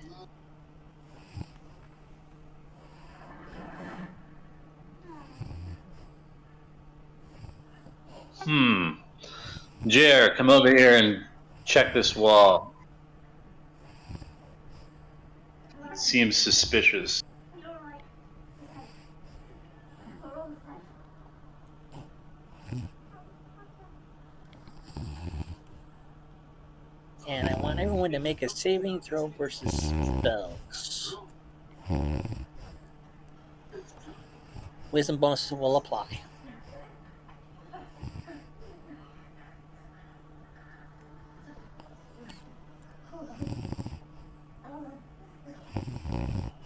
Hold on. Hey, we'll fix it. Come on. I got this. Give me back. Come on. Come on. Help me. Thank you.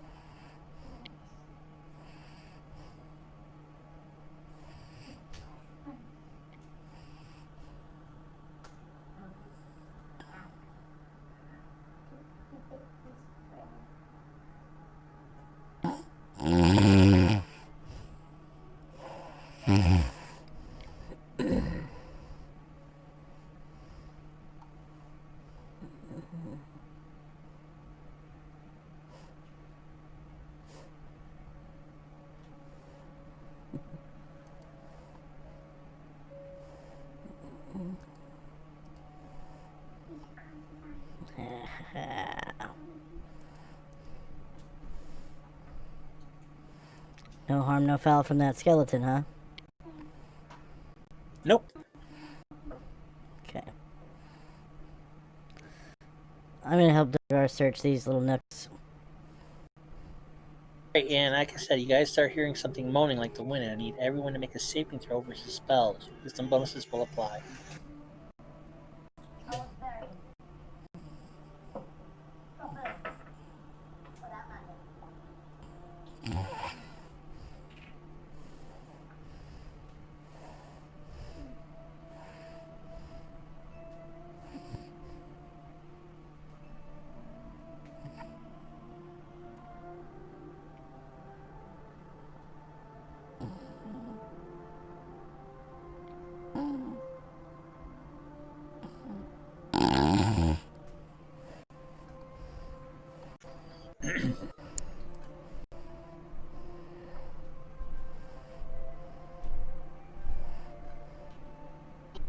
When I roll a saving throw, it looks different to me than it does when I see somebody else's saving throw. Is that the way it should be? Actually, I have macros on top for saves. Oh, and I haven't been using those, have I?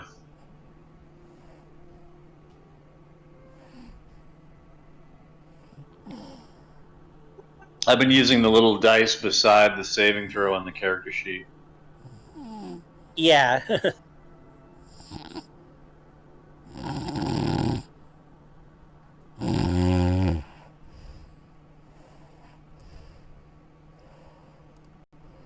But I failed, I'm sure you got that roll, right? Fear overcomes you, and you want to leave this place quickly.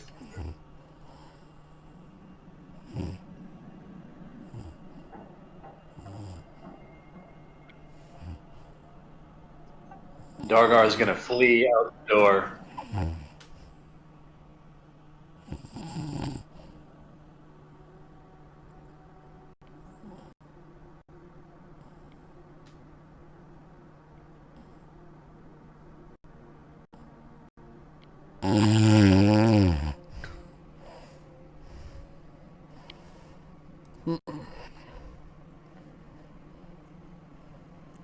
I think Jer is going to start with his stealthiness right here and hide.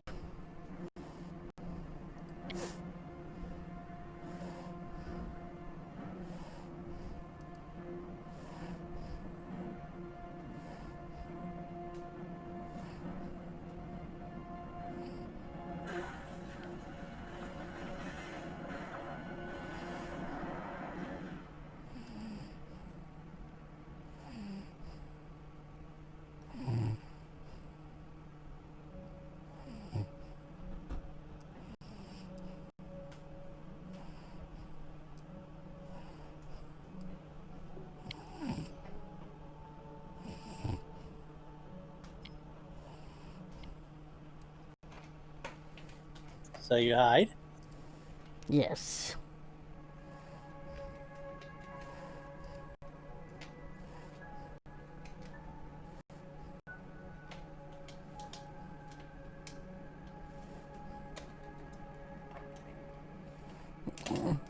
Casimir flees off, following the dwarf.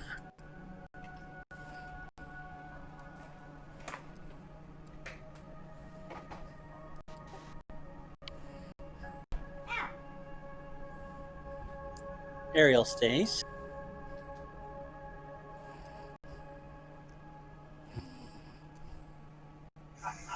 Fatima stays.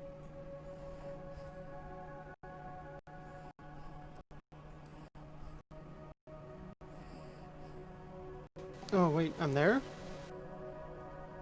Yeah, Oh, you've been there. You've been there the whole time. So I have not known that. I was waiting. Then I can't see.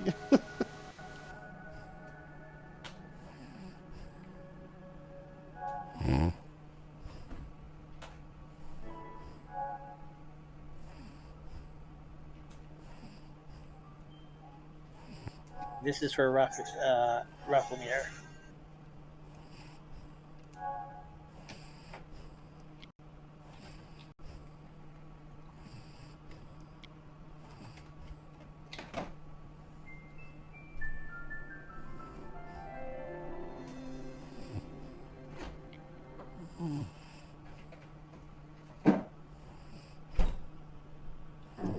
He should be right here at the bottom right hand of the map.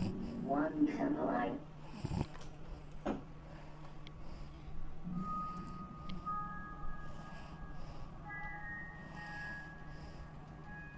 Nothing.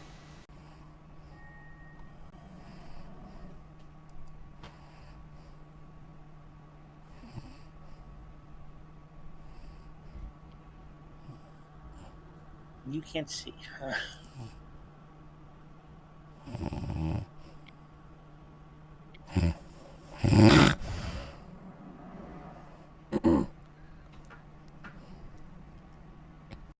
Do I hear anything inside the dungeon? Like I said, you heard a moaning sound.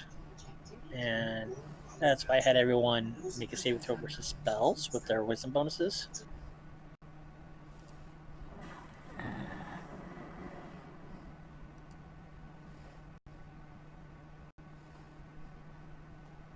Okay.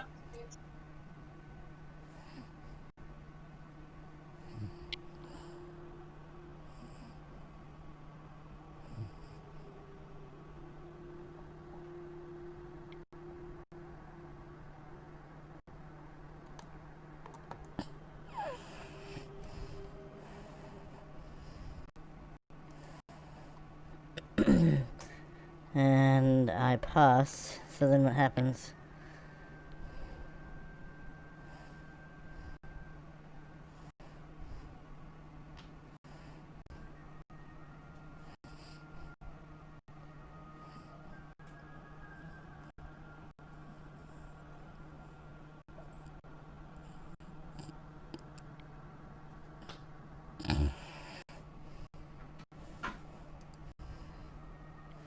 Does Jaskar find anything up in the little second set of alcoves?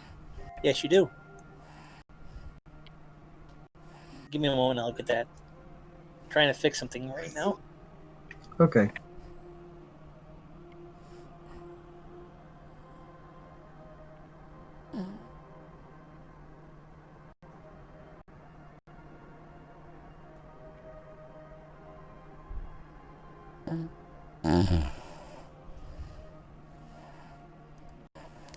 I'm going to slowly creep inside while searching for traps and moving silently.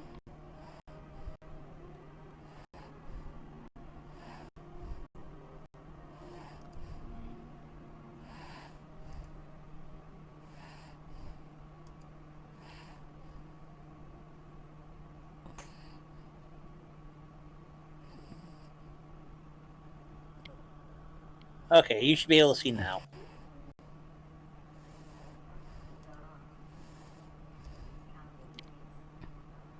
Yay, vision. Okay.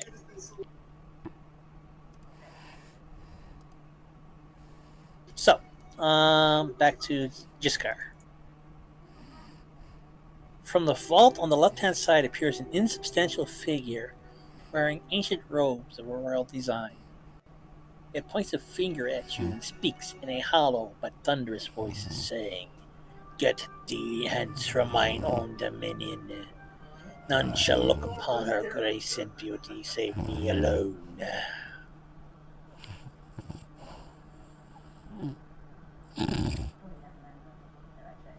So he's in the alcove across from me? Yes.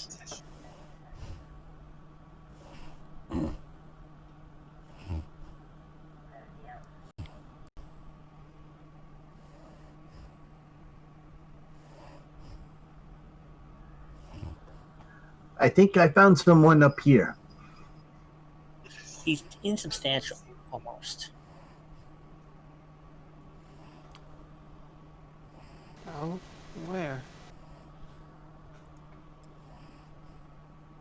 Jaskar draws his sword.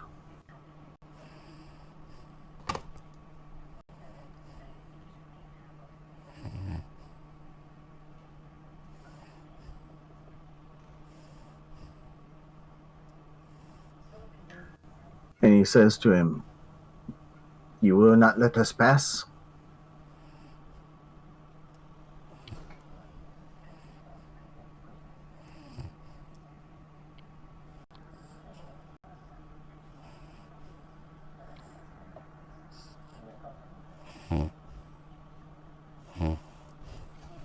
That's what he says.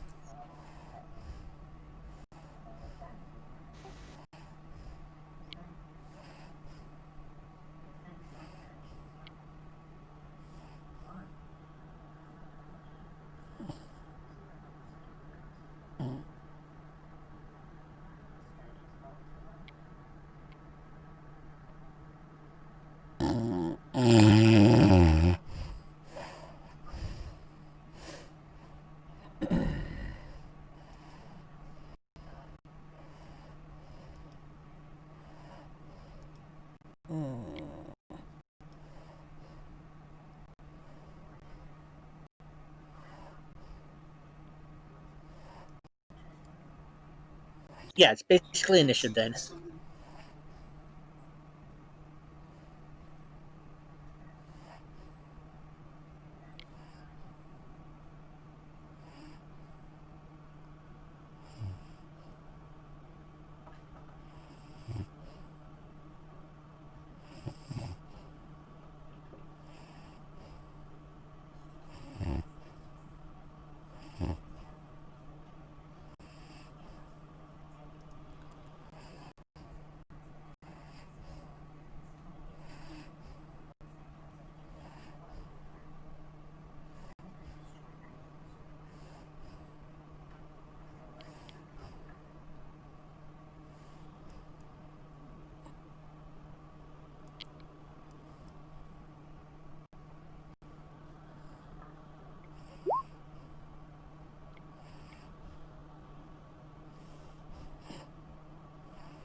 Yeah, so. Yep, so basically, guys, if you click on your tokens and hit the initiative button, it will automatically roll your initiative and put you in token order.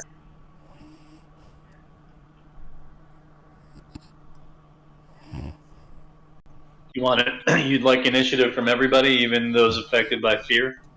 Those affected by fear will be gone for 3 rounds. Okay. So yes to initiative then? Yeah, I'll just skip you for the first 3 rounds. Okay, I've clicked the initiative, but it doesn't put me in the order. It should have gave you a weapons listing. And make sure you have your token selected when you click the initiative.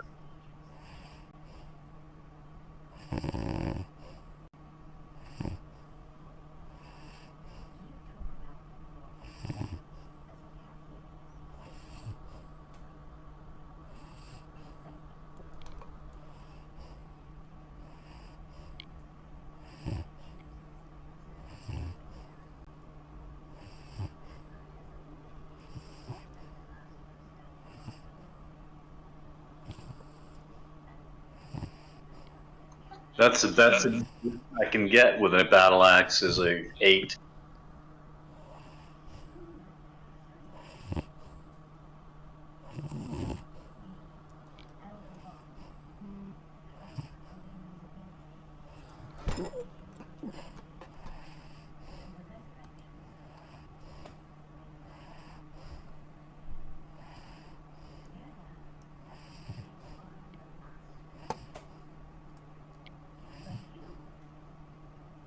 So make sure you click on your token, bring up the action bar, and then click initiative, which will give you a weapons list. Select the weapon you're going to use, and it should put it in the table.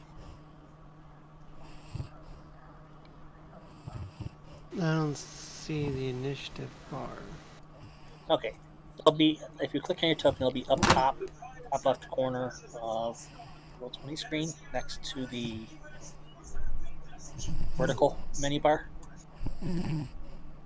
See, breath, weapon, save, stat roller, checks, petrification, polymorph save, poison Okay,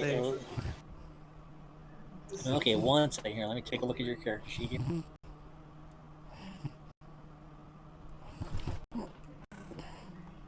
Oh, I didn't get you set. Okay,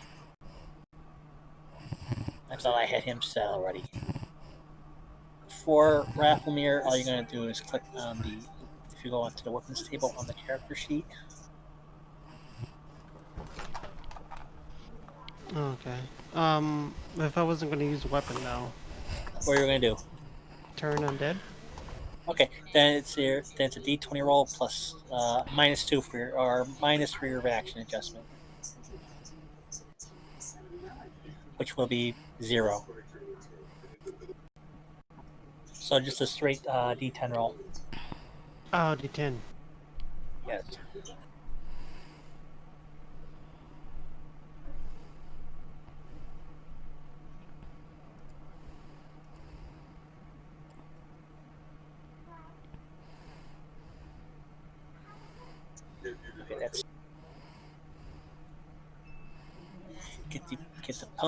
get the music flowing.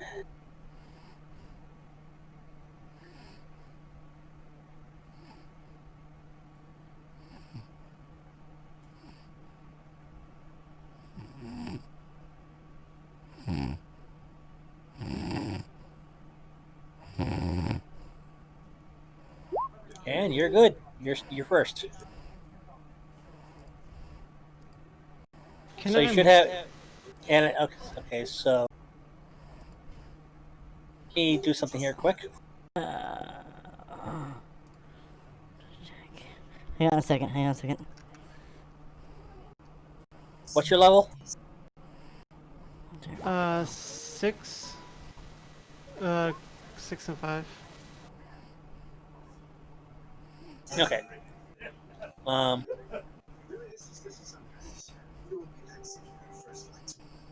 Okay, give me a D20 roll, please.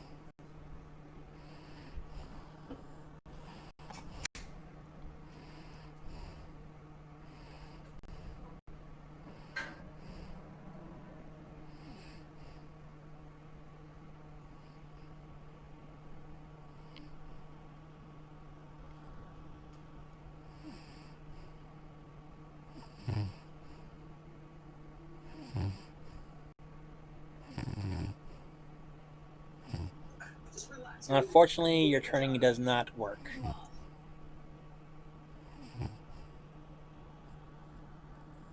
It just looks at you and scoffs.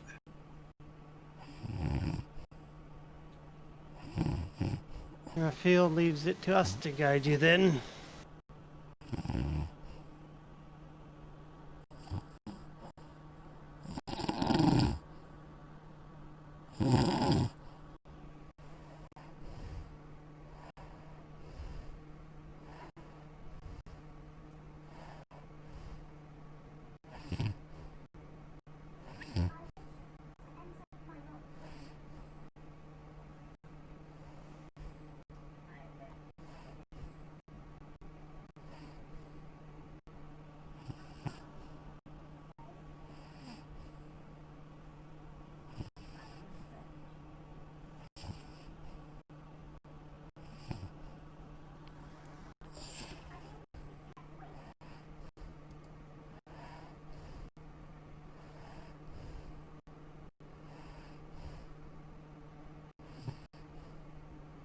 It howls in pain as two orbs of arcane energy streak about and striking it from all directions.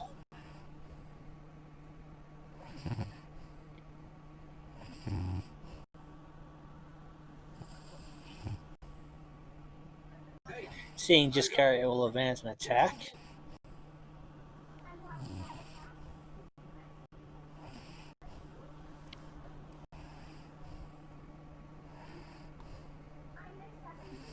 I believe that will hit you.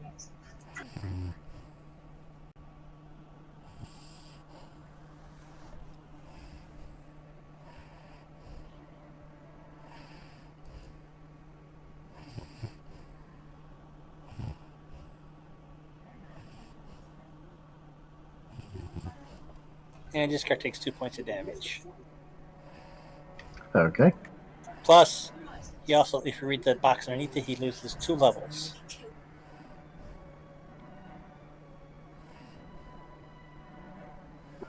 Oh, that hurts. Ow.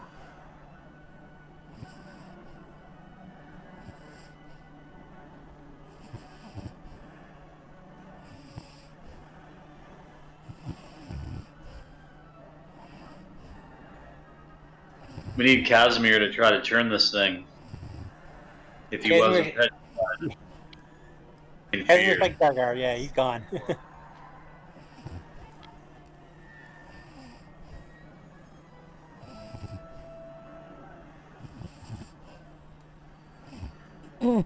Dargar feared Jiskar.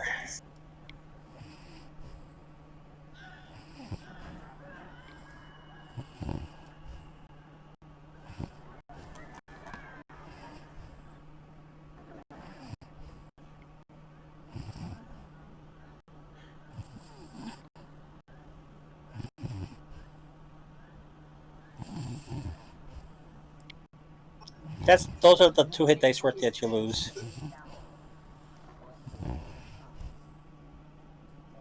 What? Ray took care of it. Okay.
That will miss.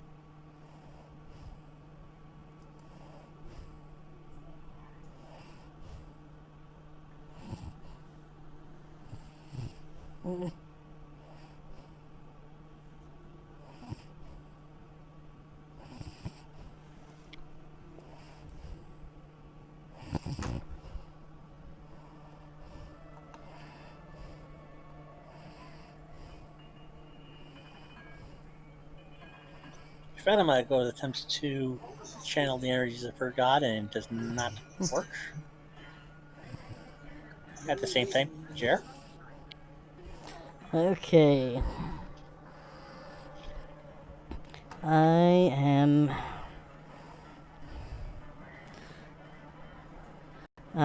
moving silently. Well, actually, there's an undead right here, right? Yep. Okay, I'm going to stab it with my undead slayer. Okay. Let me slide that up to the top here.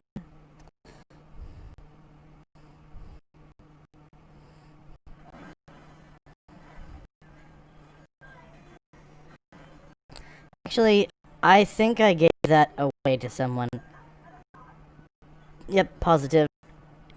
I don't have it anymore. So, I'm actually sneaking further into the dungeon. Okay. While keeping my eye out for, traps. So, sneaking along and checking for traps. Skill. Silently.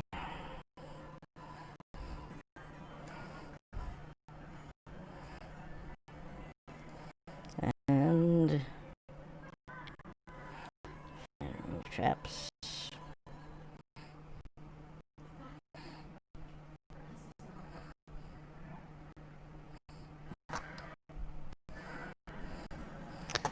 Okay.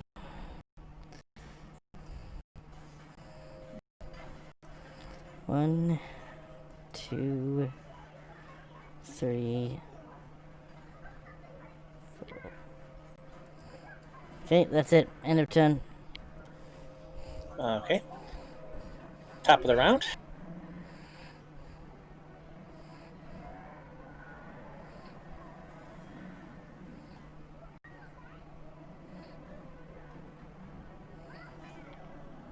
So right here.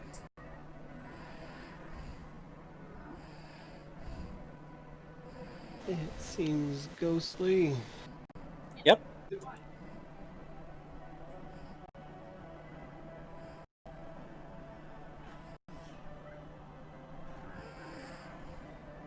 Doing anything to fight ghosts.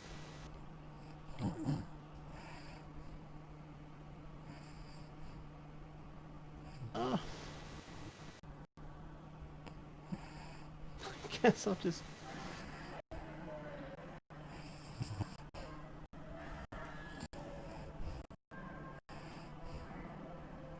I'll back up a little and draw out my mace. My Morning Star.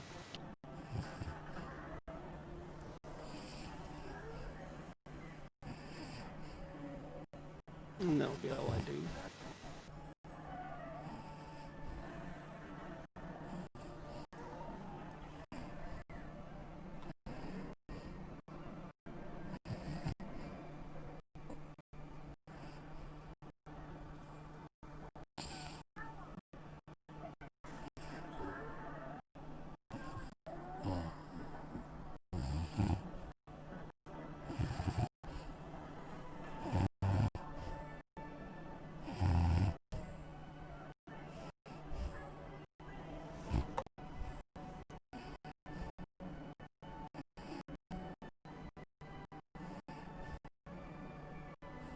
That's your turn? Okay. Yeah, that's all I can do.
Two more bolts of arcane energy shoot from Ariel as she launches with the magic missile.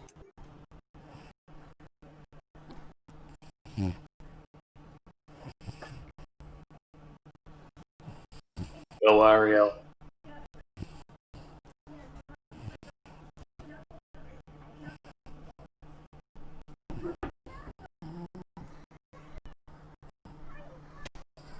Keep forgetting that Ariel's with us.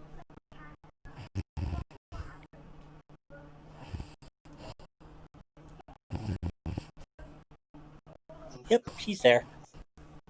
We're going back to the Spectre.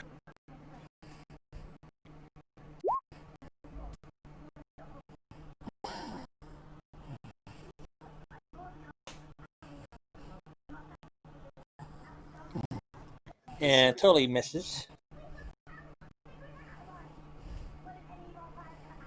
Skipping Dargar because he's still running in fear.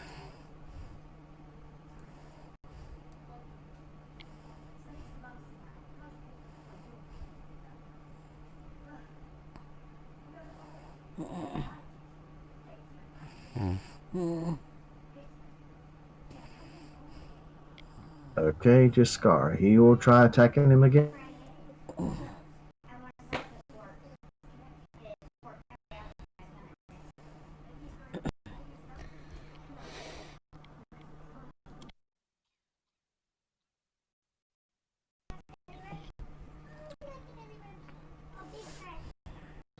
Nice hit. Finally. Good hit, Scar.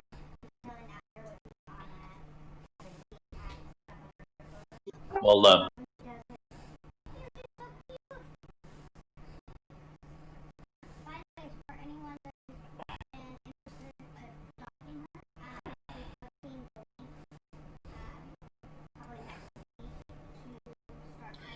Let me just see what Soro does to that.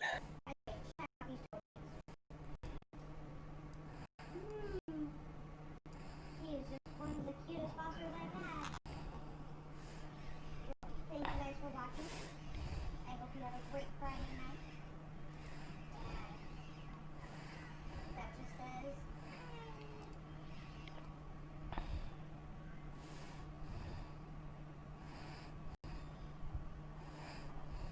Okay.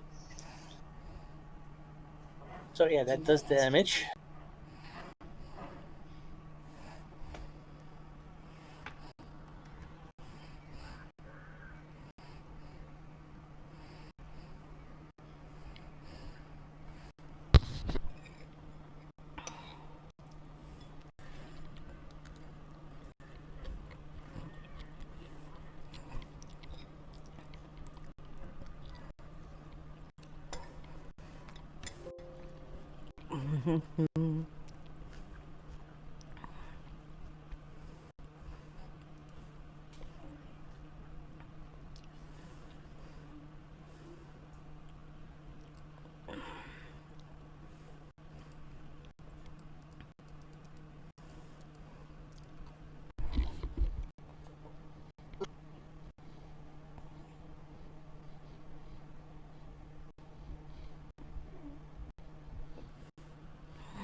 Fatima.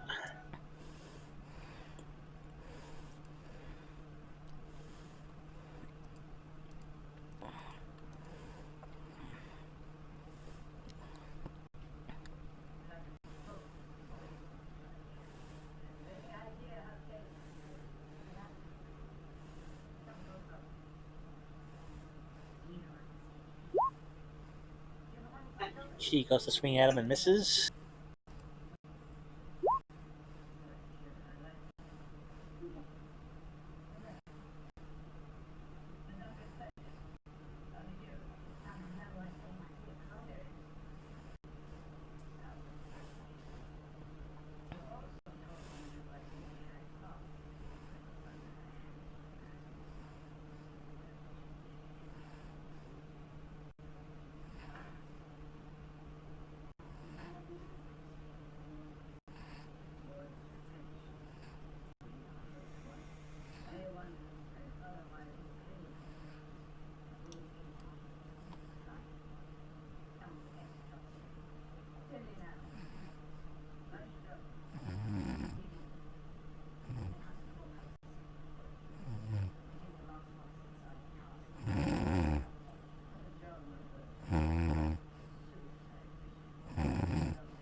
Sure, you're up. Okay. I am going to do the same. Move silently. While checking for traps.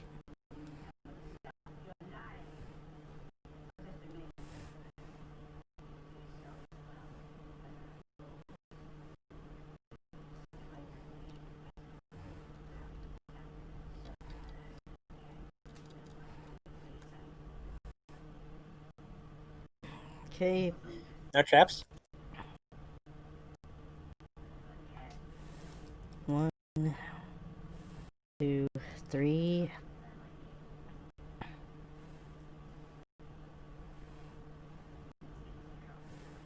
Okay. And 4. Now I'm coming back towards the party. Okay. Now that I know there are no surprises.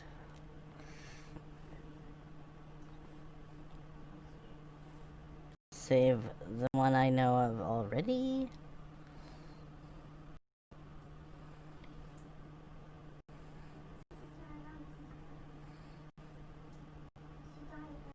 Rofamir will clutch his holy symbol again and start muttering a prayer. I will send fires against you to strengthen you in my own forge. Let every man, woman among you see battle. And Raphael will guide you. Fancy. Which spell? And I cast prayer. Prayer. Okay. Everyone gets a +1 bonus to attack, damage, and saving throws, and the Spectre gets a -1.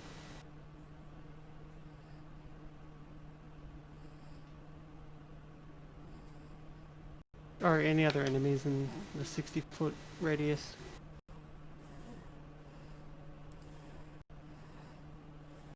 Nice, thank you.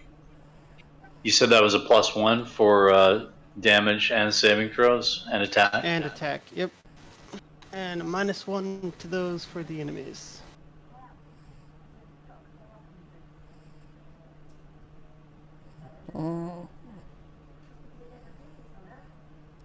That's everyone, at least in the temple. I'm not sure about the runners. They're probably a lot further away. So we'll be adding those modifiers into the modifier on your attack rolls when you click attack, right, Mark? Yep. Okay.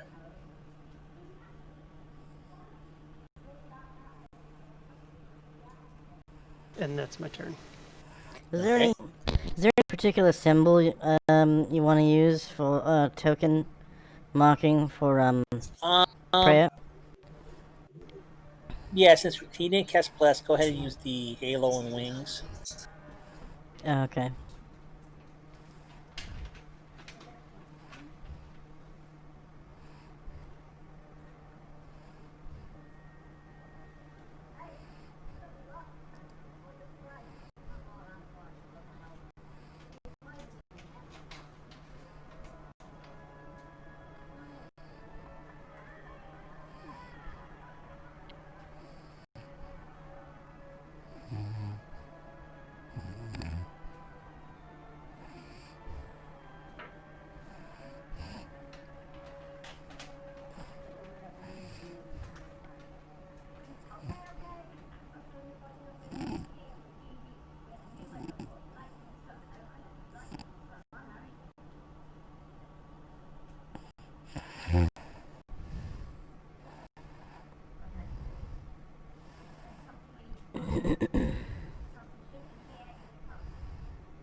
Okay, so that's Ariel. What's she doing?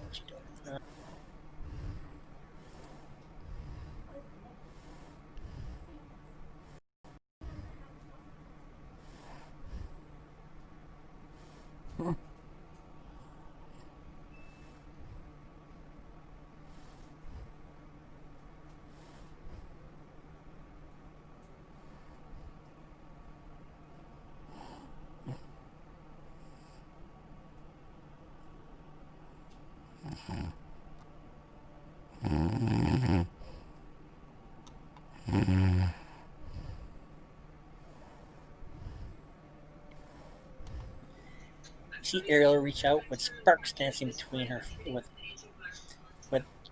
what appears to be electricity running along her hand and fingers like the Jacob's ladder. She reaches out, touches the specter, and you hear the sound of something like a bug zapper going off and the smell of ozone in the air.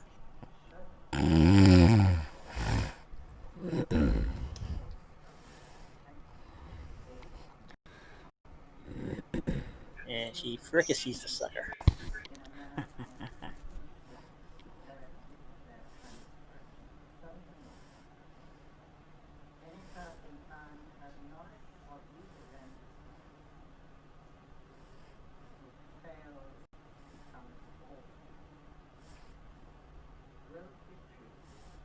It's a lot of blood for a ghost. Yeah, I know.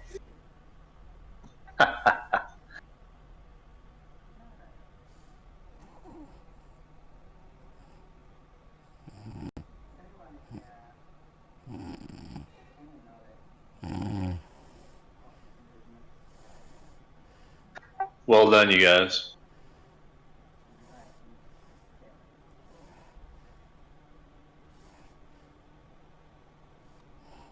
Yeah, at least we got rid of him.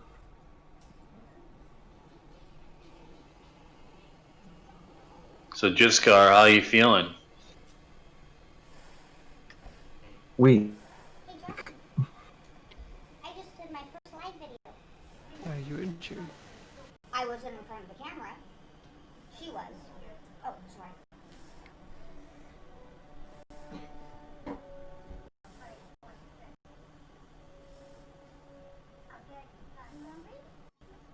Can Casimir and Dargar come back to the group? Yeah. Okay.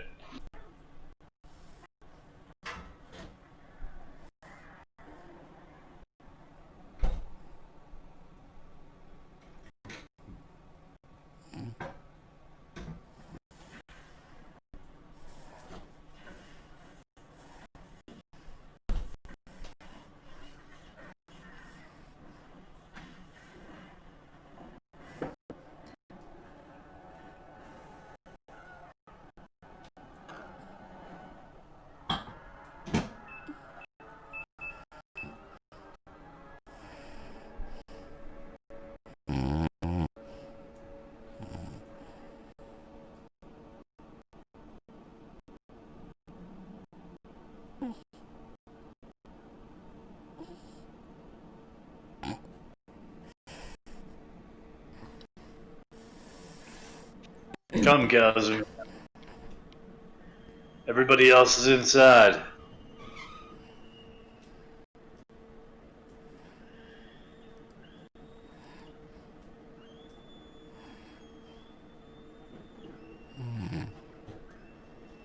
What happened here? The specter seems the one that didn't want us to see her beauty.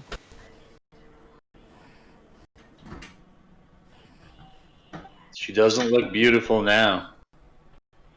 I don't think that was her.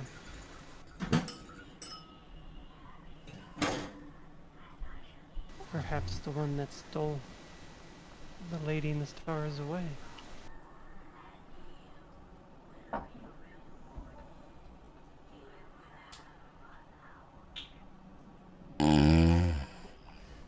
I don't like this place already, and we just got here.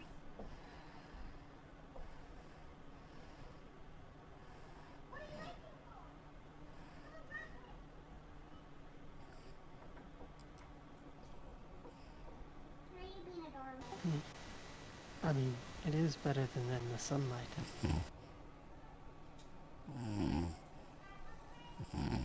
And that a large spectral army that was out there.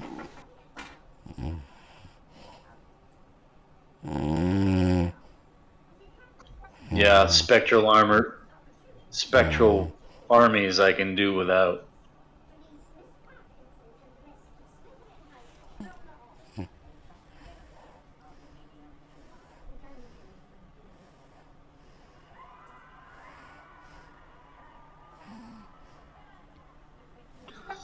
Well, shall we carry on, or should we wrap it up here?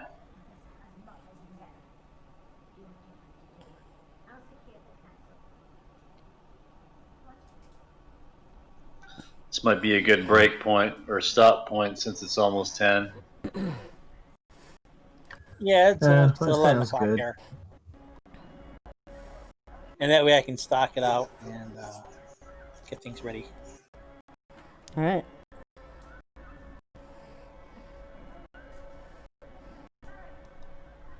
Sorry, I didn't have any spells for that, really. I'm pretty sure just a plain Morning Star ain't gonna do nothing to a specter. I've also got to give you some items too to reflect your past adventuring. You could have blessed your morning star. I didn't have that. Mm.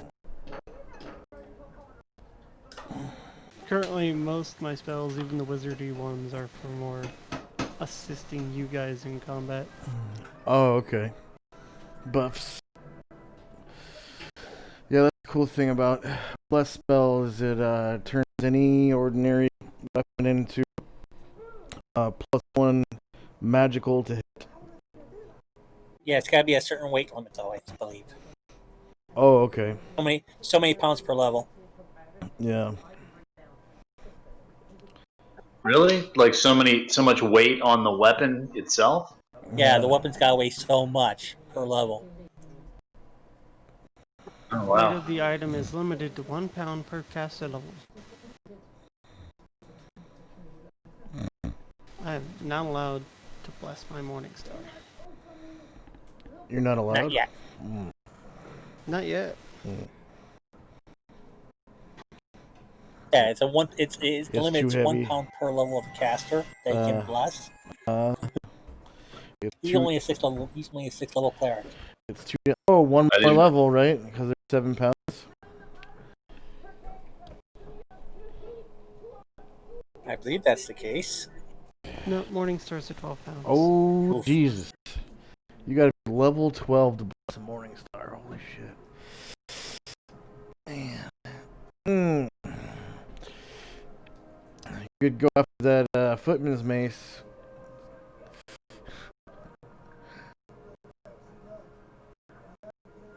Yeah, I guess that thing would be solid steel, wouldn't it? Morningstar?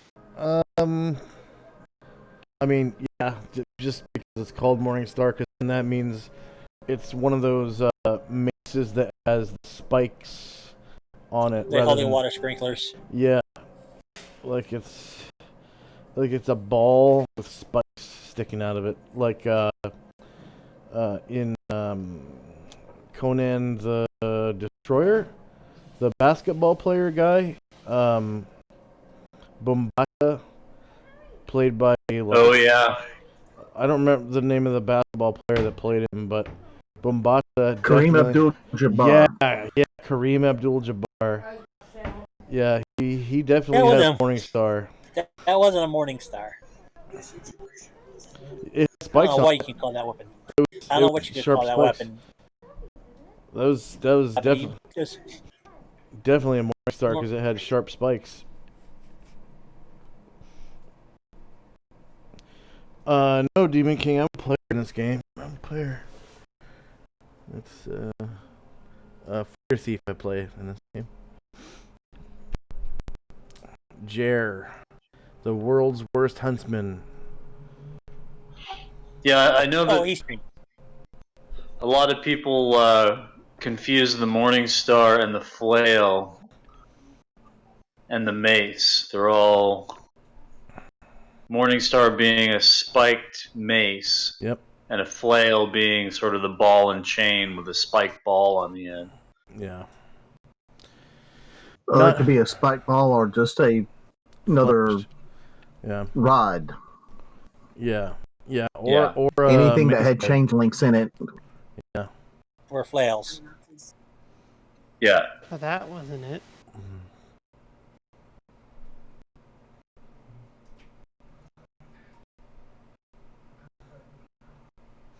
Yeah, his Morning Star had a bill on it though, so it was also part polearm because they put a bill on it. A bill is like a beak, made of metal. Yeah. That kind of it looks like a can opener, and you kind of swing it into plate mail, and it impacts. And he also with wore it like it was also gauntlet, I believe. I think he wore it on his hand. Oh, it had a basket hilt. Yeah, I think it did have a basket hilt. No, if you think of the weapons that they were used in the worst TNG episode. TNG. Where Tashiar, Star Trek: The Next Generation, season 1 or 2, Tashiar was fight for her life with a African-esque female. Mm. It's the one episode that they call the worst episode ever because it broke every stereotype. And there Huh. was a weapon there that was a gauntleted mace with a beak and poison tines on it. Huh.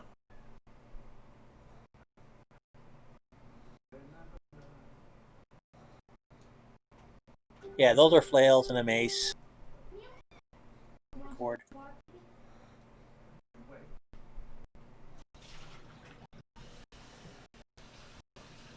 Yeah, so Kareem Abdul-Jabbar, that would be a Morning Star. It's just got Yeah. one big beak on the end of it. Yeah, it's definitely a Morning Star minus the beak.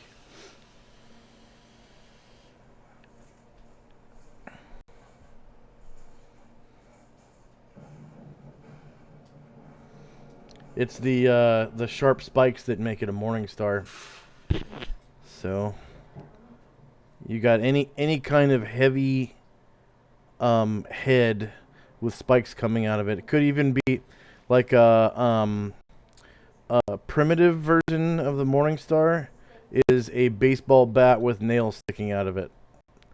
That in D&D is still considered a Morning Star. They call it a spiked club. Whenever they refer to it, like orcs and goblins carry them and stuff, and kobolds, but it's a the stats are for Morning Star. It's funny. Another weapon of the Middle Ages was the just the iron rod, like an iron bar, Yeah, that's more just of a for punching armor and. That's more of a Japanese thing, though. Yeah, it might have been earlier in Japan, but it was in Europe too. Huh.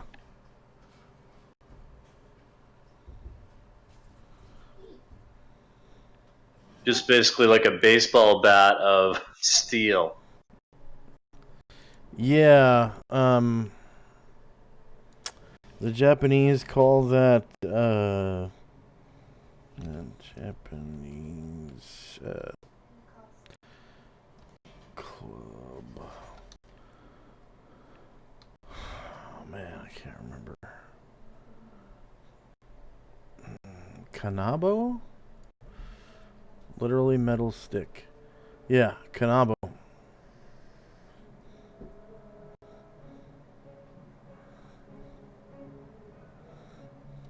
It makes sense, like a bow staff, but made out of kana. Mm. Yeah.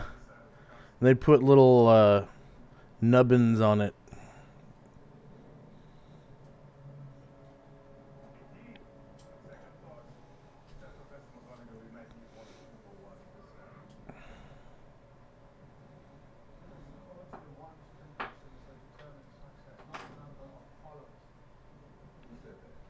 If you ever go to the Met in New York, go and check out their medieval and Dark Ages weapons display. It's pretty amazing. Could spend days in there. Hmm.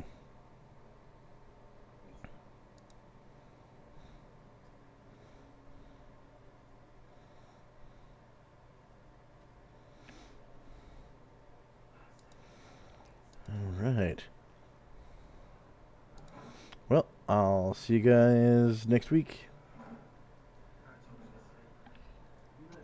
All right, everybody, have a good night. Yeah, Thanks, Good night. Mark. Thanks for DMing, Thanks for Mark. joining us. Yeah. Yep. Not a problem. Thanks for joining us there watching the stream. If you guys can hear me. Yep, to hear you. Okay. Yeah, I got a little slow there. I gotta get this dungeon decked out, but once we get going, it's gonna go.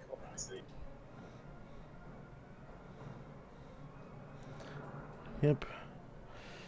All right, see you then. And for our viewers, thanks for watching. Please like, share, and subscribe. If you're watching us live on Twitch, please hit that heart-shaped button at the top of the screen. That's the follow button. That lets you receive notifications anytime I go live. I usually go live 2 to 4 times a week, sometimes more. I play as a elf fighter thief on Friday nights in Mystara AC 1000, and I also DM on Saturdays in my homebrew game, The Orb of Solonod Hex, at 10 a.m. Pacific, 1 p.m. Eastern. And that game lasts for 5 hours. So drop in anytime you want to say hi, and I'll probably mention your name in the VOD. So I'll say hello, Demon King, or whatever your name is, and keep playing. And probably tell everyone else, say hello to so and so. And yeah, we'd appreciate you coming by, stopping by. If you're watching us live or if you're watching us recorded on YouTube, please hit the subscribe button and the notification bell. That notification bell will allow you to receive notifications anytime I upload new videos. I upload every session that I DM and play. I also upload interviews with new players, world building streams. Well, sometimes I upload world building streams, not always. Yeah,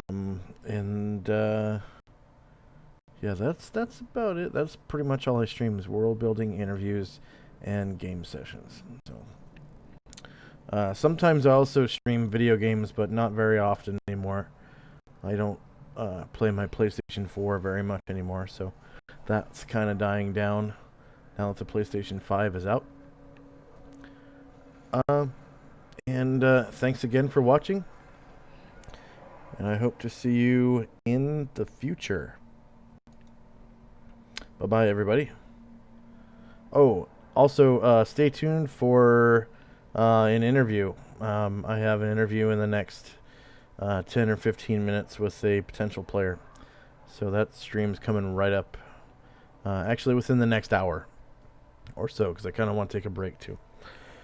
So, thank you very much for watching again, and we'll see you next time.